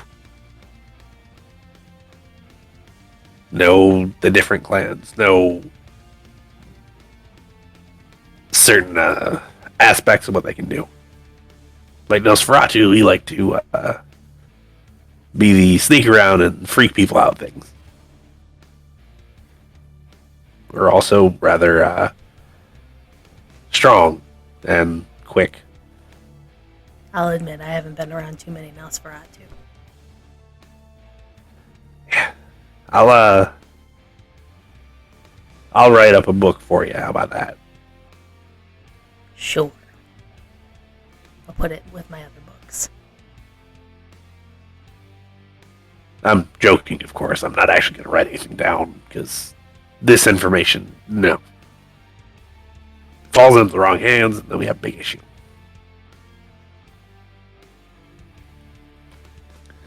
So, does anybody else have any requests of me? And yes, we're looking into that serial dude. Sorry, we were looking into the what? Serial guy.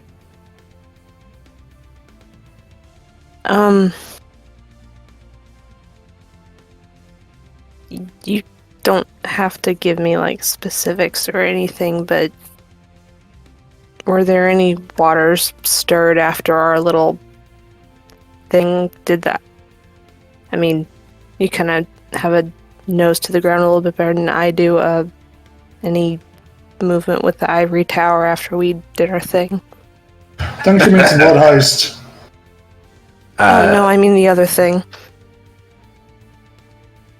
There was another thing? Yeah, the thing that They got me blown up at. Yeah. How'd you survive that, by the way? By killing a Tremere. Oh. Like I said, we're tough. Who? Didn't actually catch on fire. Oh. I woke up in time to see the fire, and I was like, nope, bye. Smart. Yeah. Well, I didn't say nope, bye. It said nope, bye. But, but in a word, yes. If you want to know more, ask somebody else. I know a whole lot more, but it's what I know would take all night, and we don't have all night. The heads up is appreciated, though. Yeah, kid, it's not a huge deal. Like I said, I felt like I needed to, like, help you in the moment, and it just kind of worked out that way. But yeah, whatever happened to that Tremere guy? I didn't hear anything about him after that.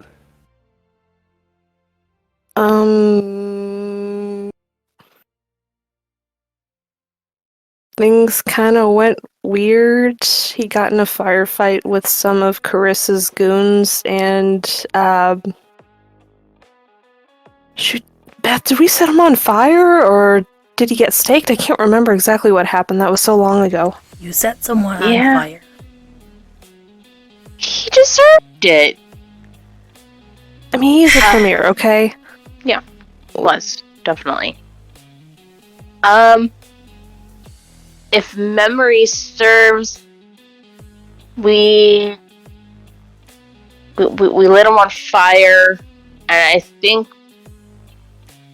Doris kind of got blown up in that too after the breakdown and the gas. It was a big thing. There was a lot of fire, that's all I remember, and a bunch of bullets. A lot of bullets, yes.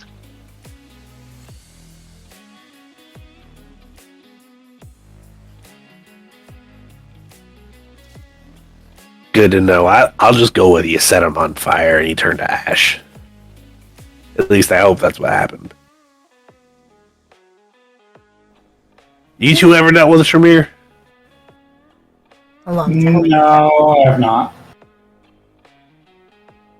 Yeah, they're loads of fun. So much. Self-important assholes. Fucking warlocks. Anyway, I'm not gonna keep you too much longer because it's not necessarily getting late, but I'm sure you got other stuff that you could be doing. Sorry for intruding into your home. Just call ahead next time. And no, I'm not going to give you my cell phone number. Oh, come on now. How else are we supposed to call you? I'm sure you know how to find me if you want anything. Yes. Probably already has all of our phone numbers, too. I can get them rather easily. And he kind of climbs up the ladder and opens the manhole for you. Get you back out of the street. Climb up.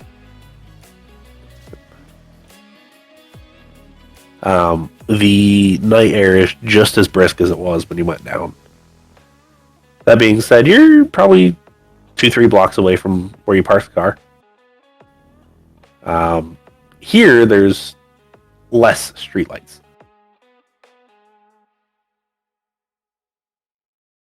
The streets look to be completely abandoned at this point. It's probably pretty close to midnight.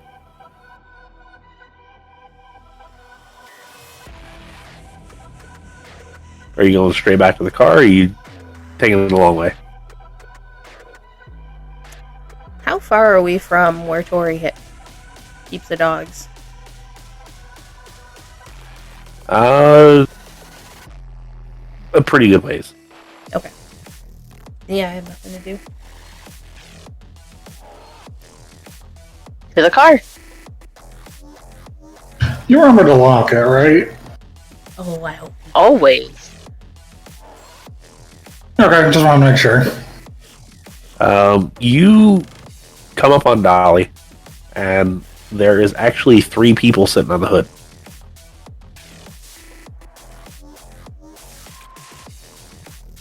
Any of them look familiar? 2 of them are wearing very heavy jackets, very puffy jackets. They both have beanies on, long jeans. The one in the middle, though, is just wearing like a wife beater tank top and a pair of gym shorts. He's got very long dreadlocks.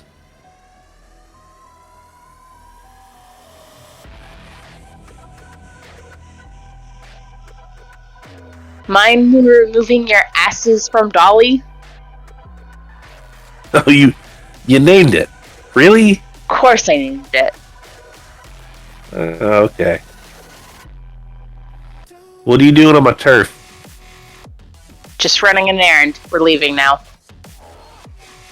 And the one in the middle, kind of looks at the other two. He's like, I think that it would probably be in your best interest to pay the tax to be able to leave, or I'll take it from you.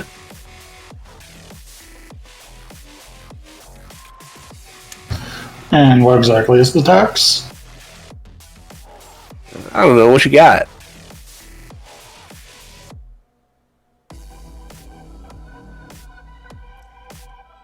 Are these kindred or are these humans? I was just gonna ask, are we Can we close enough tell? to see if they're breathing? 2 of them are absolutely breathing. One of them, you're not 100% sure. Mm. It is cold, and he is barely wearing anything, though. Right. Does he look familiar? Not at all. You're turf. I didn't think this belonged to anyone. Oh, not yet. I'm working on it, though. And you can't declare a tax if it's not yours. I mean, I can, and I have, and I will. Well, I refuse. Oh, that's the problem. See, and he kind of stands up, and he's not super tall. He's about average It's not super strong or, well, big. Looks about normal. And he kind of walks up to you. He puts a finger in your chest and he's like, "What you got before I take it from you?" And he kind of smiles. Is he close enough to tell if he's breathing? He is not. Okay. Steven's going to start kind of circling around to one of the guys on the side. Can I grab the finger and bend it backwards? You can absolutely try. I want to try.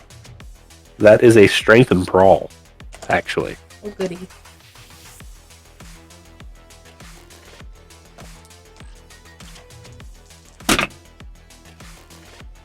Two successes. You said 3 or 2? 2. Yeah, you go to do that. He kind of like grabs your hand. And he's like,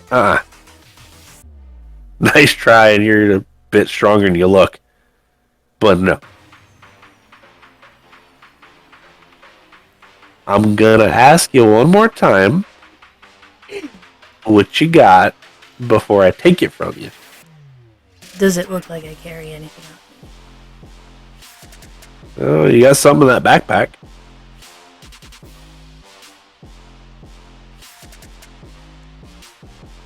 No. Personally, I would like to see you try to take it from us. Because I have been bored all day. The other two that are still sitting on the hood kind of stand up and they reach behind them. And you hear the very distinct metallic sound of loading a round in the chamber. As soon as they do that, I throw up Unseen Passage again. I would like to do rapid reflexes. Okay, that is free. It's a free cost, yeah.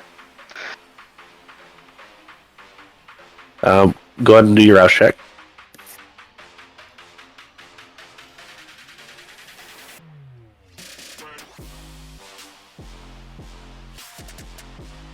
Does that bring you to 3?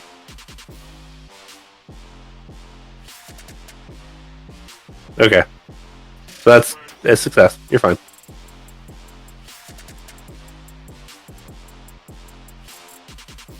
What does Tory and Steven do? I want to try and break his grasp or grab his wrist too. Okay. That would be another strength and brawl.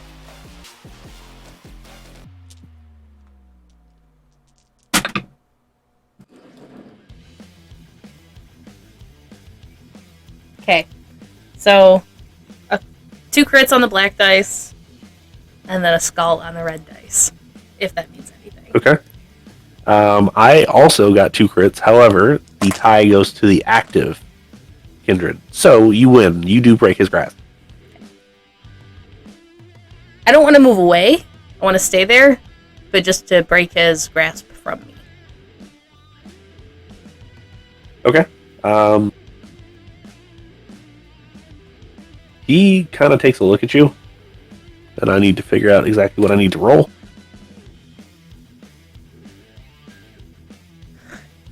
Gee, I hope it's not a mental thing, guys.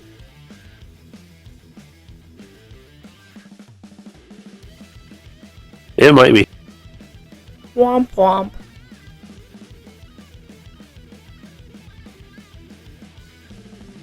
I'm looking for it, I promise. I just don't remember exactly what it is. Gosh, how dare you not remember this off the top of your head, Dengle. I've used it so much.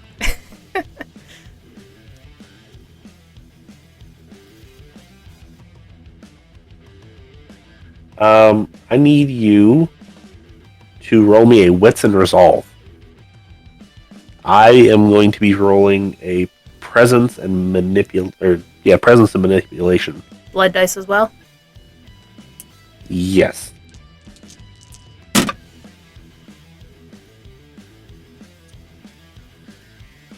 Success on black, 1 success on red. Okay, so you got 2? Yeah. I also got 2. However, again, Active. active goes to... Yeah.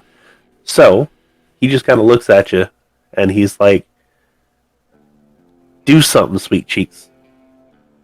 And just a fire starts welling down way deep down inside of you. Did he specify what? Just do something?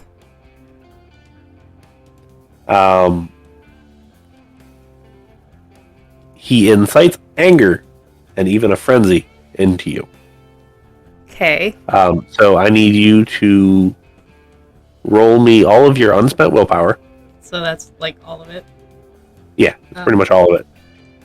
So 4. Because I have 4 willpower. Yep. And then tell me how many successes you got. Okay, you're fine. You don't go into a frenzy. However, you really want to punch him in the face. I'm gonna punch him in the face. I'm not gonna deny that. Okay. Strength and brawl. Yep. Strength and brawl.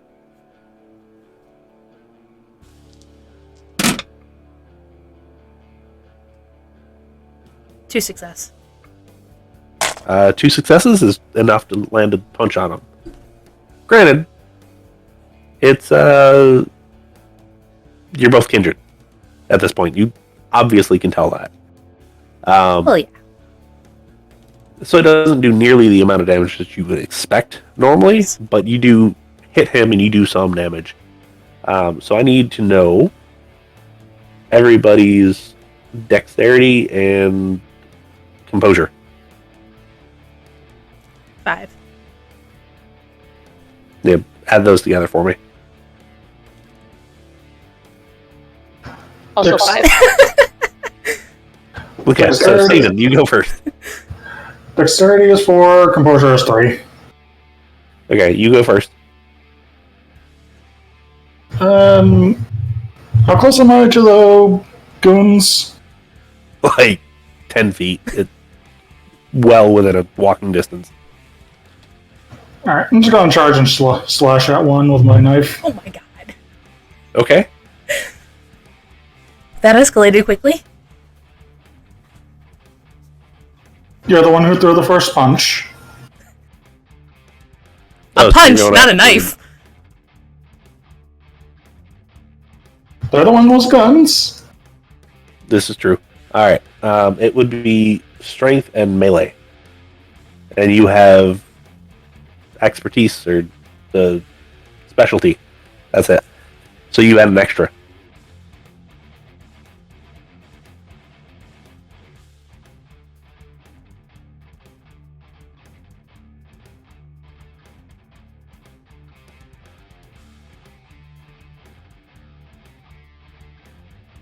I just want to see how badly you hurt him.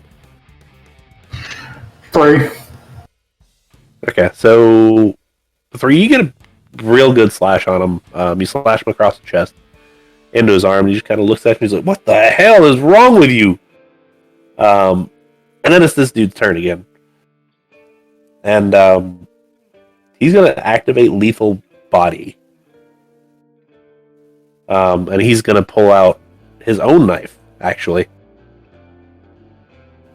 And he will try to take a stab at our lovely Gangrel friend.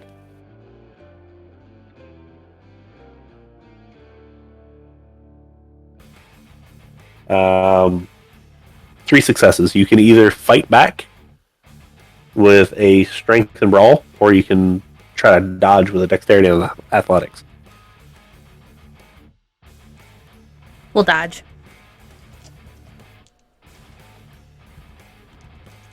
Dexterity and athletics. Yes. Oh no. I'm gonna spend a willpower on that one. Okay. You can roll up to 3 black dice. Yes. Well, good. I had 3 that had nothing. 2. Okay. He does manage to land. You only take 2 damage, which half that down to 1. I was gonna say I have fortitude. Resilience. Okay. You have not activated yet. Okay. Right, I'm So. just trying to remember what it did. I just knew I had it. Okay. So I take All right. 1. All right. So I'm going to go in alphabetical order at this point. So, Beth, you get to go first. Awesome. Okay, so I have my reflex thing up. Sorry, trying not to cough in your guys' ears. I'm gonna go ahead and just try to sweep this annoying guy's leg. Okay. That is, again, strength and brawl, please. Okay. Roll good for me, please. Okay, that is ooh, awesome. Okay, all successes 4 total. Okay. Yeah, no, that's enough. You kind of grab one of his legs and just sweep him off his feet. He kind of lands on his back and looks at you. All right.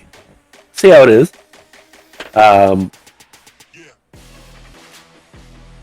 Shiloh. You are on mute. Shiloh is currently looking up a thing. Give me just like 2 seconds here. If I pull out the gun but don't use it yet, will that break obfuscate? Will that break unseen passage? No, it will not. Okay, so Shiloh is going to pull out the gun and circle around and kind of try and position herself behind the other human that's not currently engaged. And she's going to get relatively close and whisper as loudly as she can without breaking obfuscate. Just stop. Give me a manipulation and intimidation, please. Okay, good. I have proficiency with intimidation. So that adds, what, 1 dice? What kind of intimidation? Veiled threats. Yeah, I'll let you add it on this one. Okay. So you said what was the intimidation and what? Manipulation. Okay. Intimidation and manipulation. Okay, manipulation is 3. And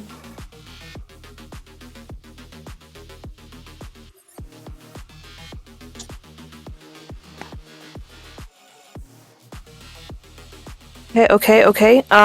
4 successes. You see this dude like kind of stop doing what he was doing, and he just kind of like holds his like gun down. He just kind of like nods his head real slow. Tory, what are you doing? The guy is still directly in front of me, having stabbed me or slashed On the at ground, me. yes. Yes, on the ground. Oh, he's the one on the ground. I thought it was one of the goons. Yes. Can I like curb stomp his stomach? I mean, you can absolutely like stomp on him if you want to. I would like to stomp on him. Okay. Same. Yep. Same.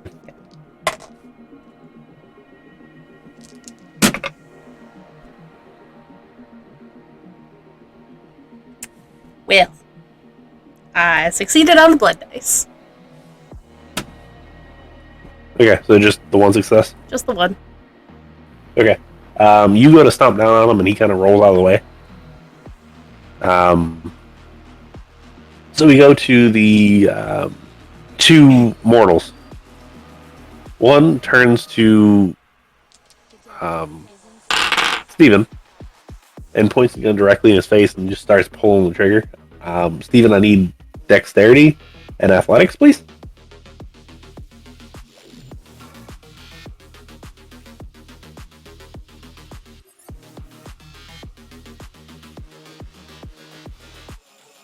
4 successes.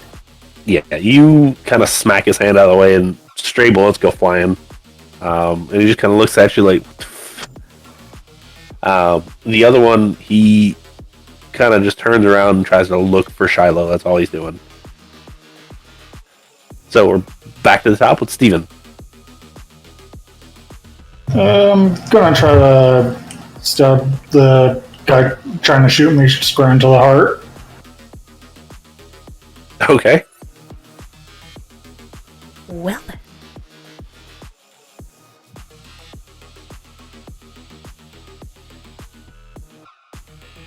5 successes. That's quite a few. You just kind of take your butcher knife and just drive it directly into his chest. He kind of falls over, and he's bleeding pretty good. Shiloh, out of curiosity, what kind of hunter are you? Bagger. Okay. And you're at 3 hunger, right? 2. 2? Okay. Thought you were at 3. That's fine. Smells really, really good. And in the back of your head, that little voice that's nagging, it's like, oh, just go over there, just take a little bit out of it, please. I'm here. I'm hungry. I'm always hungry. Feed me, please. I know. I can't. But it's not quite enough to entice you enough. So that one lays on the ground, dying. The other dude, he kind of like rolls away a little bit, and you kind of see him pull something out of his pants, and he just kind of turns to Beth, actually. And I've got a lot of dice that I gotta roll, so hold on.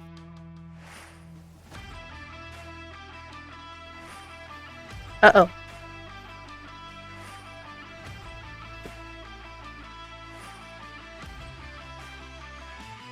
Alright, Beth. Dexterity and athletics, please.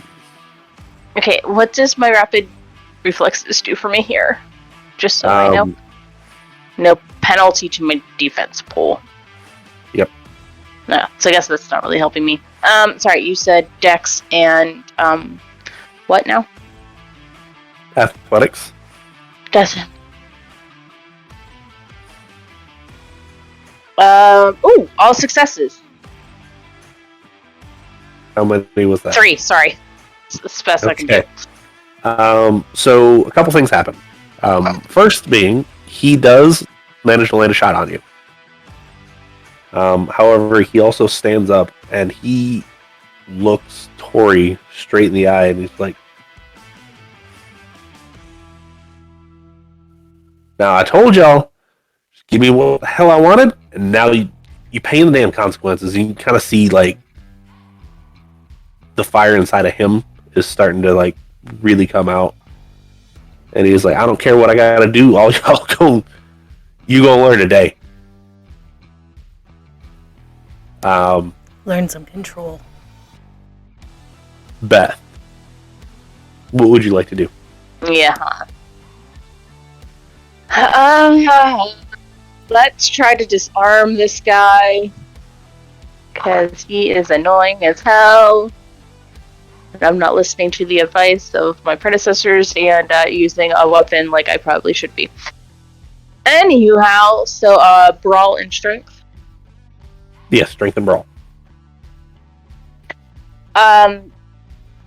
2 successes, 2 like 10s, so big successes, and 1 regular success, 1 fail. So that's what, 5? Yes, that is 5, and you grab the gun and yank it out of his hand. Looks a lot like the one that you were given, actually. How's about that? Now, who's gonna learn today? I'm gonna learn today? I don't think I've learned anything from you. Alright, Shiloh. What would you like to do? The guy hasn't moved away from me, right? Yeah, no, he's like staring you directly in his face, but he can't see you. Okay. Still holding up the gun. I'm going to very quietly move like a foot or two to the left or the right, whichever way doesn't impede my movement. And I'm going to whisper to him, I don't want you to end up like your friend. Put the gun down. Go ahead and give me another manipulation and intimidation. Okay.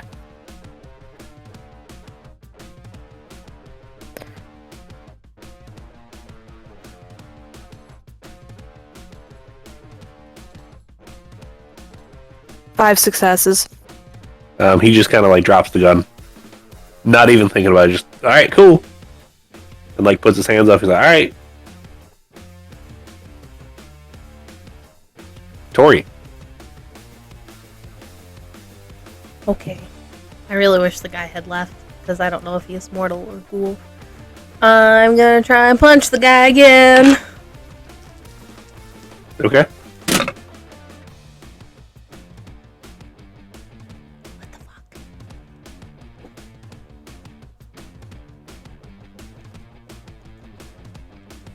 How do we get the willpower back? Just on a new day. Okay. Takes a couple days, but I am gonna spend another one because I got fucking 0 successes.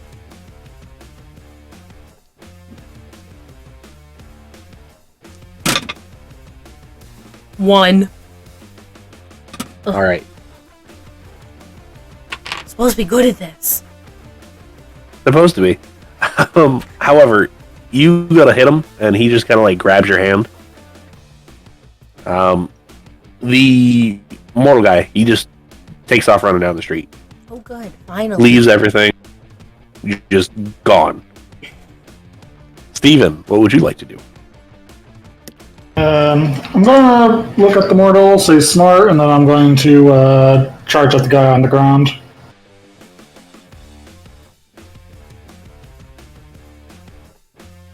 Okay. Yeah, I'm going to slash right at his face. See if that'll shut him up.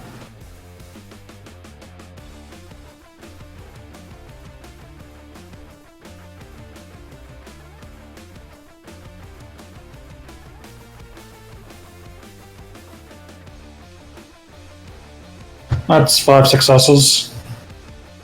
Yes, you do quite a bit of damage to him. He is actually into aggravated damage at this point. So it's quite a bit. You've been wailing on him pretty good. However, at this point, he kind of recognizes the situation, and he is going to try to run away. And he will actually rouse the blood in order to move faster. That-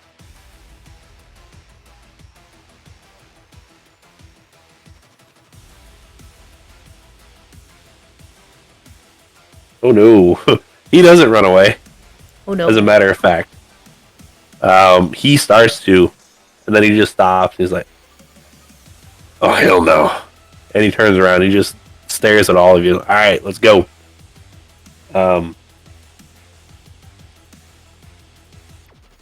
I rolled skulls Oh no. and nothing else, and I don't want to re-roll that.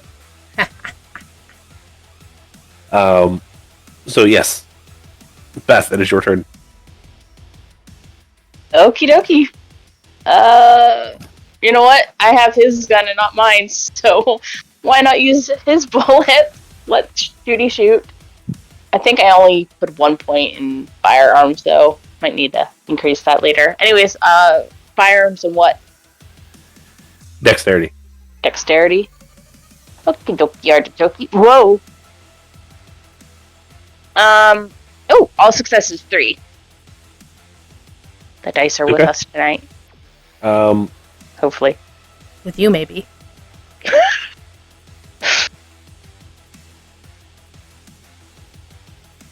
So you do manage to squeeze off a shot and it hits him. And you do a little bit more damage, and he's not looking good at all. Shiloh. Okay, this is probably gonna break unseen passage, but that's totally fine. I am going to bend over and pick up the gun that the mortal dropped. Yep, it does. And tuck that away, and then I'm going to position myself by the car so I could use it as cover and take a shot at the guy that's coming back. Yeah, no, he's gone. The dude that was coming back is the one that was the Kindred. Yeah. I'm gonna take a shot at him. Okay. Dexterity and firearms. Okie dokie.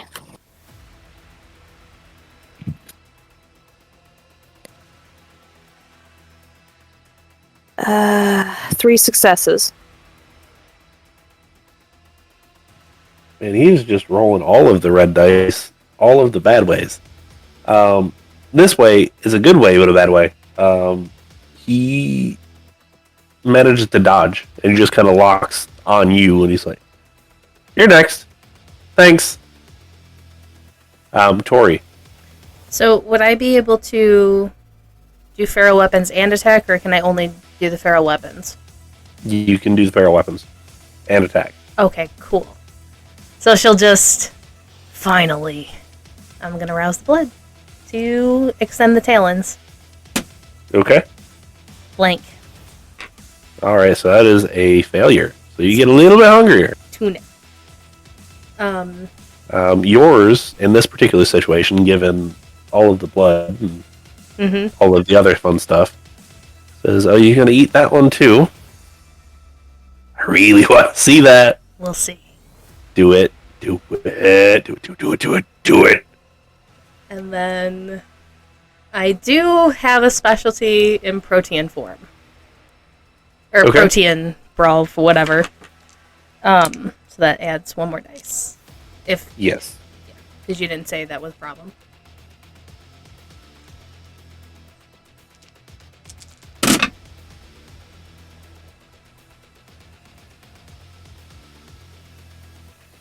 Two successes and a skull. So 2. Yeah. I forget Would when you like to reroll? Would you like to reroll any of your black dice? I've already used 2 willpower. I probably should though, but it's only 1. Sure, why not? Not spending any more willpower tonight.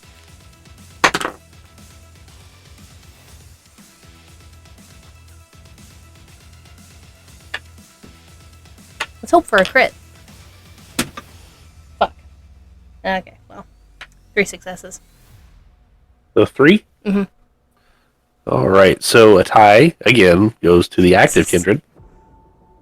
Had you failed, that would have been bad. Yeah. So, you do manage to land a nice purchase. Enough so that you strike him, and as you do, he falls to the ground pretty much paralyzed.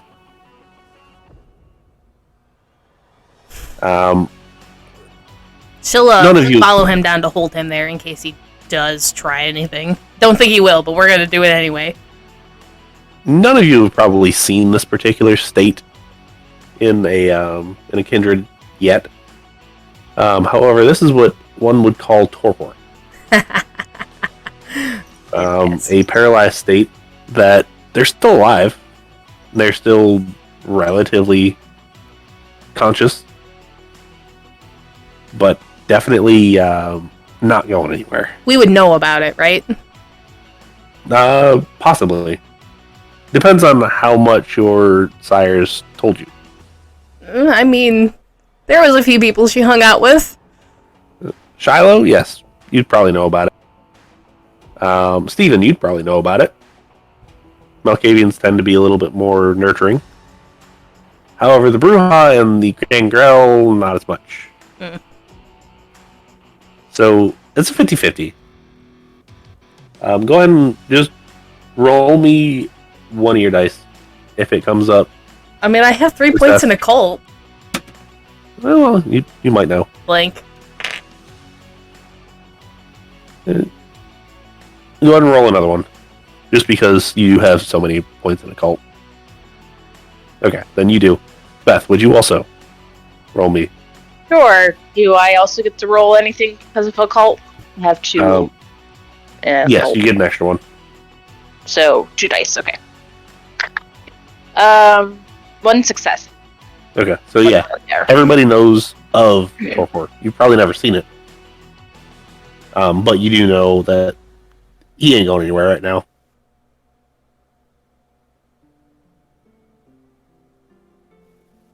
Do any of you guys... Go ahead. What would you like to do? Because combat is effectively over. Does anybody know how long this state lasts?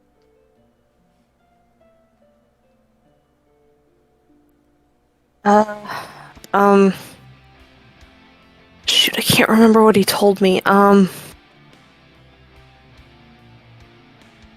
have a place we can keep them.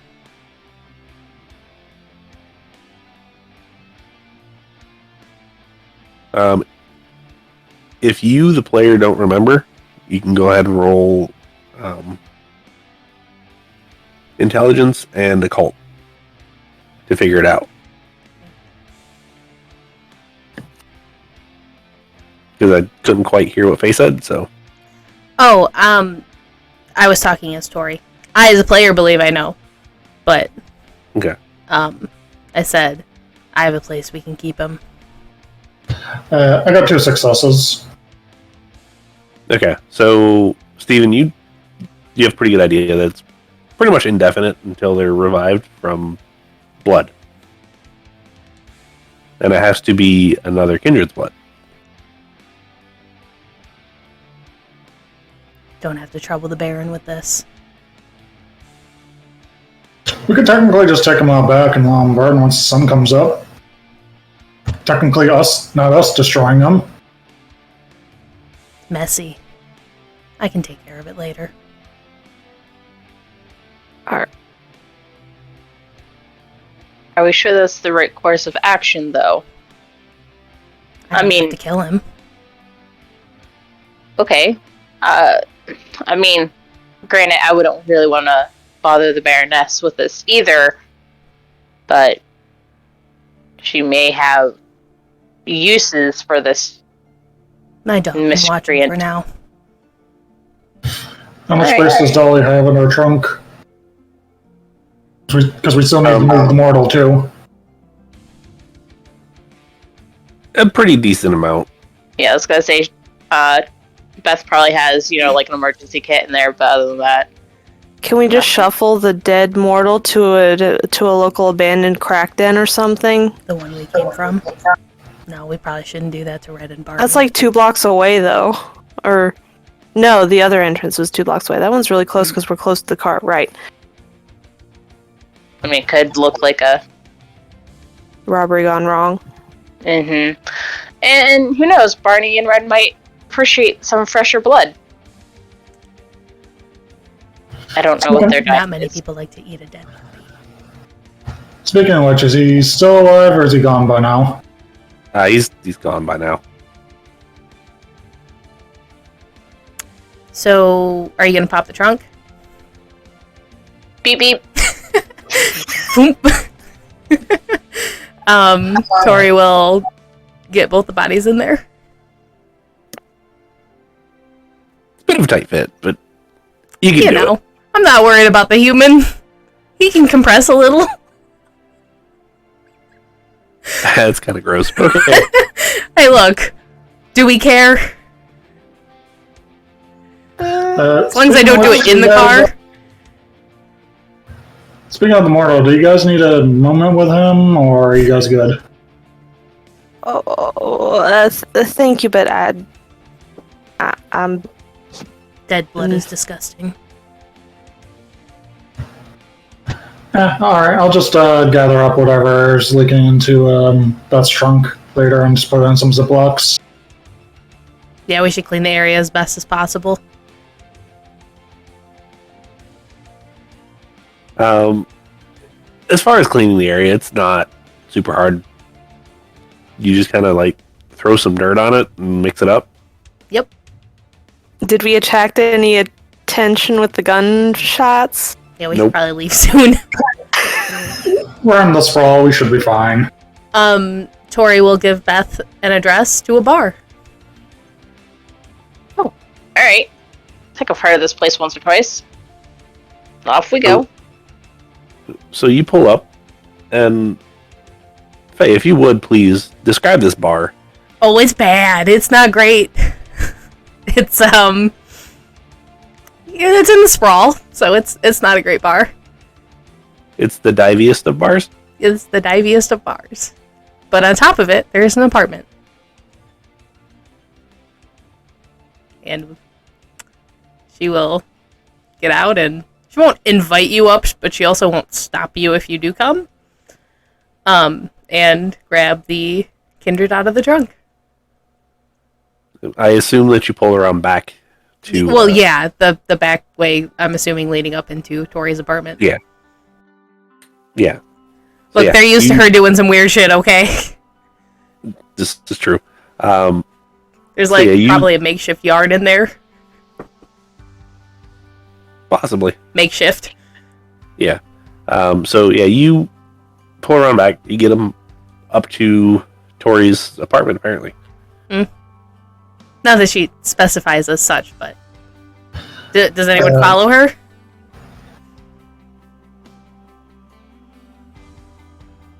Well, since she's not specifying, Steven's gonna kind of stay where he is. Yeah. I was gonna say Beth would stay with the car as well. Make sure there's no dent in Dolly's hood.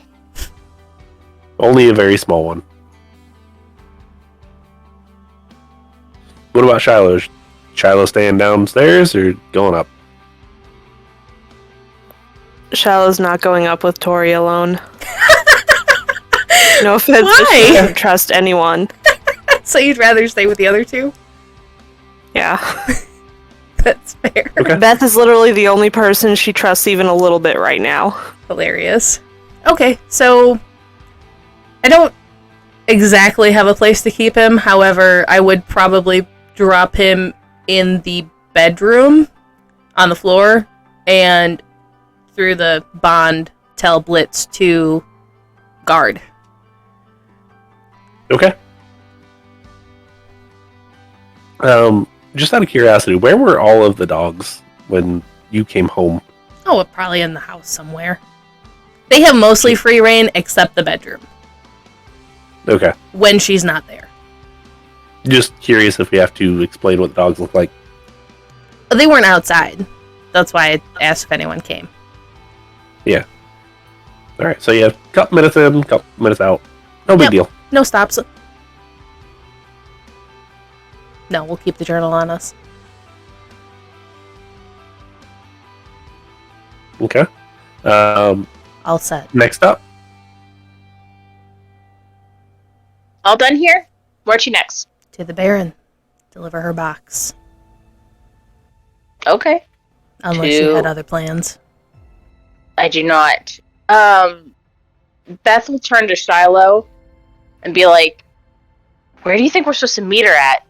Back at the restaurant or her actual house? I doubt she'd want to meet us at her actual house. Probably the restaurant.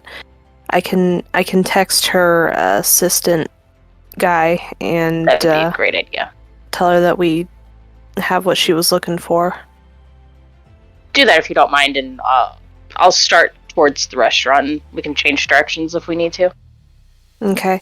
So while they're loading back up into the car, Shiloh will send a text to Miss Hughes's ghoul guy and say, we have what was requested. Where should we meet? A couple minutes later, you actually get a call from Dennis. And he's like, sorry, I hate texting. Just meet us where you met us early in the evening. You got it. And he kind of hangs up and you meet Dennis and a couple of the other bodyguards. Baron Hughes is nowhere to be found. However, he's like, so everything goes smoothly? Yeah. Anybody get hurt? Not significantly. And he kind of looks at Beth and he's like, oh, luckily you're you guys, and not one of us.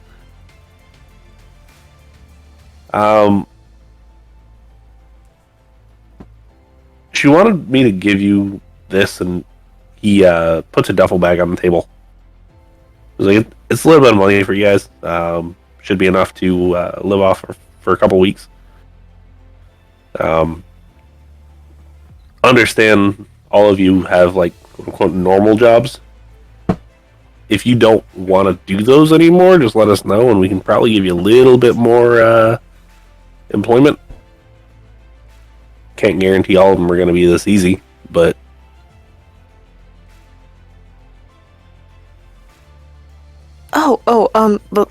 before I forget, here, and Shiloh will hand the gun back that was borrowed. he kind of looks at it and drops the magazine, unloads the chamber, and kind of tosses it to a dude, and like puts the round back in the magazine and tosses it over to him, loads it up, and puts it away. It's like, thanks. I appreciate you getting it back for us. Doesn't seem like you used it, but okay. I didn't need to. At least not as much as I thought I would need to, so. Plus I managed to get another one, so. Oh, good. Is it traceable? Just out of curiosity. I honestly don't know. I don't really know a whole lot about guns. Do you want to take a look at it? Yeah, and he grabs it and he starts taking it apart. Takes him less than a minute to take it completely apart, and he's like, "Yeah, you're good. Everything's been filed off. No big deal." Puts it back together, hands it over. He's like, "So, if anybody wants to learn how to use these things, because I have a feeling that none of you know how, all you gotta do is ask. I'm willing to at least try to teach you a little bit." Yeah, can we resume our lessons from before? I'd appreciate it. Yeah. Yeah, I can probably do that. Then he kind of tucks the box away. Do you say anything about the journal? Tory wouldn't. But would not stop anyone else. I mean, did you make a concerted effort to hide the fact that you nabbed the journal? Because I thought you were kind of doing that while we were all looking around for the box. We were searching the first room, I believe, and she found it and just like flipped through it. We realized it was French and she shoved it in her bag. So Shiloh honestly probably wasn't even paying attention, to be completely and totally fair.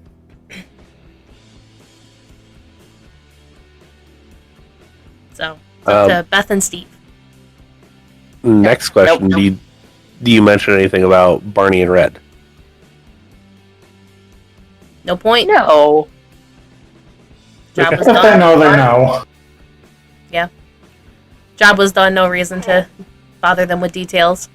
I know, you're fine. Okay. Shiloh would probably make an effort, unless she was stopped by the others, she would probably make an effort to tell them about the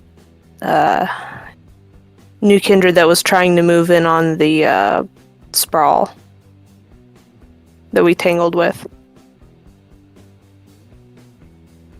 Okay. I'm not gonna stop you. As long as nobody stops. They kind of take a description down. They're like, we'll look into it. We'll figure out who it was. Appreciate it. Then they head on out. And you're left completely alone in this shut down restaurant for the night. So, want to open the bag. Okay. There is quite a bit of money there, actually. The actual dollar amount doesn't really matter. It's enough to live off for 2-3 weeks, easily. And that's assuming that you're like a normal mortal that has to eat and like do normal stuff. For Kindred, you could probably live off of that for a couple months. Okay, so split it into fourths. Tory will take a part of it, turn to Steve. I need that bundle again for the dogs. Take part of this. Should cover a good chunk of it. Can you say that again? Sorry if the mic was quiet. She turns to Steve and just hands him, like, some of the cash and just be like, I need another bundle for the dogs again. Alright, sounds good. I'll get some for you. Thanks. Oh, yeah, I forgot to tell that guy to come grab some samples too, because they're used to some meat disappearing.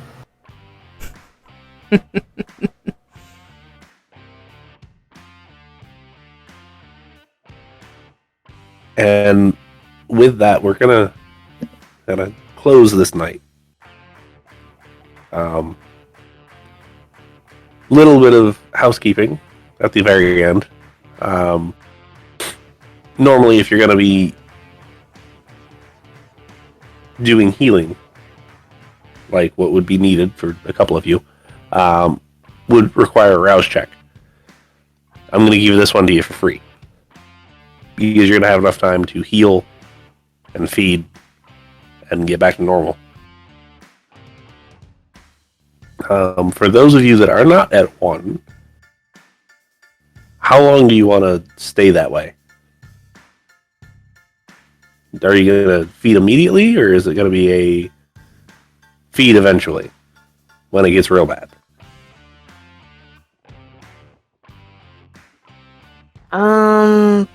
I mean, Shiloh would probably feed as soon as was convenient. I mean, she's not going to take any extra risks for it being a bagger, but she can... Okay. Tory will feed when she gets home. I figured. Just one. Yeah, that's all you need. What does Tory do with said body? Just out of curiosity. I'm not quite sure yet. Is it keeps it for later on, or is it... So she knows about... I want to check something as a player before I make, like, the full decision on that. But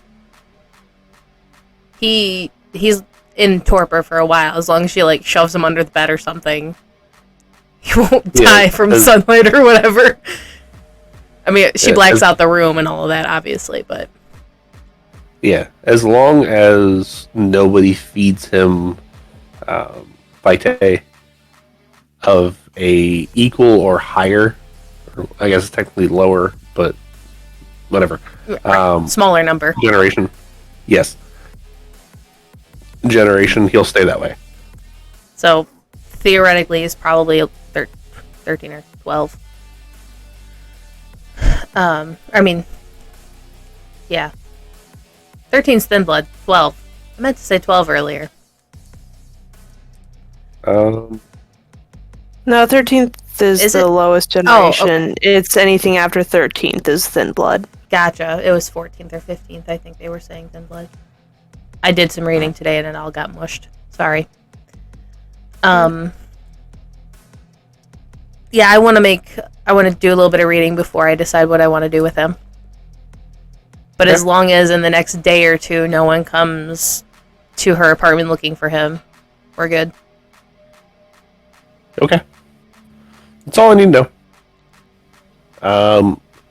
Does Steven have any hobbies after? He's going to clean up any blood from the mortal from Beth's trunk and just throw it in Ziploc bags, keep it for himself, since Shiloh didn't want any. Okay. Then I'll just head back to work, clean up his knife, and don't tell anyone that there was human blood on it at one point. I'm sure it's fine. And then, Beth, is there anything that you do as a hobby? Beth likes to collect cars, so probably going to like car shows, going to garages and whatnot, chatting it up. Okay. As a point, real fast, Tory is not exceedingly particular about the meat. Like, it doesn't have to be from a specific animal. So if you want to do some cleanup that way, the dogs can eat whatever. I honestly was expecting that to be what you were talking about. I mean, he and I hadn't discussed this previously. That was just kind of off the top thing. But yeah, no, that's totally fine. They can be cleaned up. Yeah, Steven has no problem with it. It's just something he'd have to do in his own apartment rather than a public building. You don't have to. It's just kind of whatever. So Steven equals Dexter. Got it.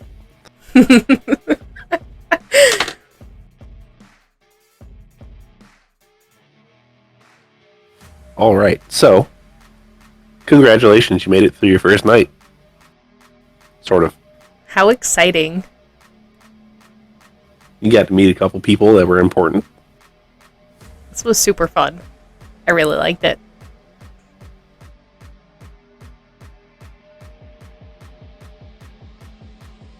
And you got to meet Red, which is the asshole Nosferatu that I will absolutely have pop up a whole lot more. He's so great. Fucking with him was so fun. You do realize he's just a Boston asshole, right? That was pretty easy to tell. Okay, just making sure. Tory had fun messing with him. I was thinking about saving the favor, but since he said it wasn't really worth the jewelry box, I figured, I'll use it to see how far she can throw him. Far. The dice wanted it to happen. Turned out beautifully. To be fair, he could have resisted, but he was like, I'm not going to try. Oh, I'm sure he could have tried. He also didn't expect you to roll 7. I know, that was crazy. But yeah. Talk bad about Gangrel. Damn it. The person currently in Tory's apartment is a Bruja. Ah, interesting. If you're curious. Interesting. I figured that's what he'd be when you said rouse the blood. Yeah, what is it? Yeah, and then he... Spark of anger or something like that? Yeah, that thing. Spark of rage. Of anger. Yeah, Spark of Rage. Spark of Rage, that's what I meant. He had a lethal body. I don't remember what that reflexes. Basically, it's if he hits you, it's lethal damage instead of... But it has to be with him, not with a weapon. Yeah. Also had rapid reflexes. And prowess. Which he could have used, but I was like, meh. He's already got like 4 or 5 things going on right now. He's good. Fair. But he was 100% like street gang, like drug dealer. Like that level. That's cool. Tory's not gonna take that shit though. No. Not where she lives. Yeah. And that's why I was like, I'm gonna make a mess with Tory. Because normally he would have messed with either Steven or Shiloh, because they looked the least intimidating. Because even Beth has a bit of a, like... A presence to her? Yeah, because of Bruja. Because of Bruja. Yeah. Anarch buddies. Shiloh... tagging up with you. Shiloh looks like, for all intents and purposes, a hipster. In my head, at least. And then Yeah, no, Steven- absolutely. Full 90s Do you see college buttons? kid, just Yeah. me only like super skinny and look like they're on death's door 24/7. Yeah. And then Steven just looks like a normal random dude. Just shaved head. Who's fucking crazy? Yeah, it was fucking crazy. Which I'm waiting to see. I'm gonna look back into your stuff again. Because I know the Malkavian stuff is fun. I can't wait to see more of this conspiracy theorist stuff. That was so happy that came out today. That was fantastic. Yes.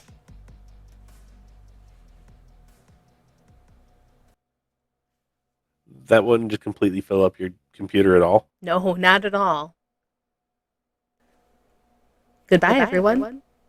Bye.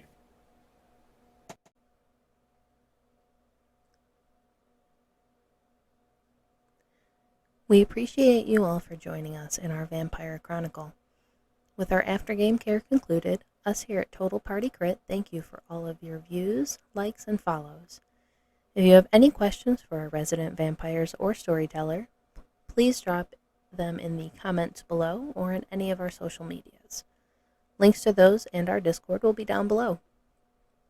The world is a crazy place, so stay safe, and we hope to see you again.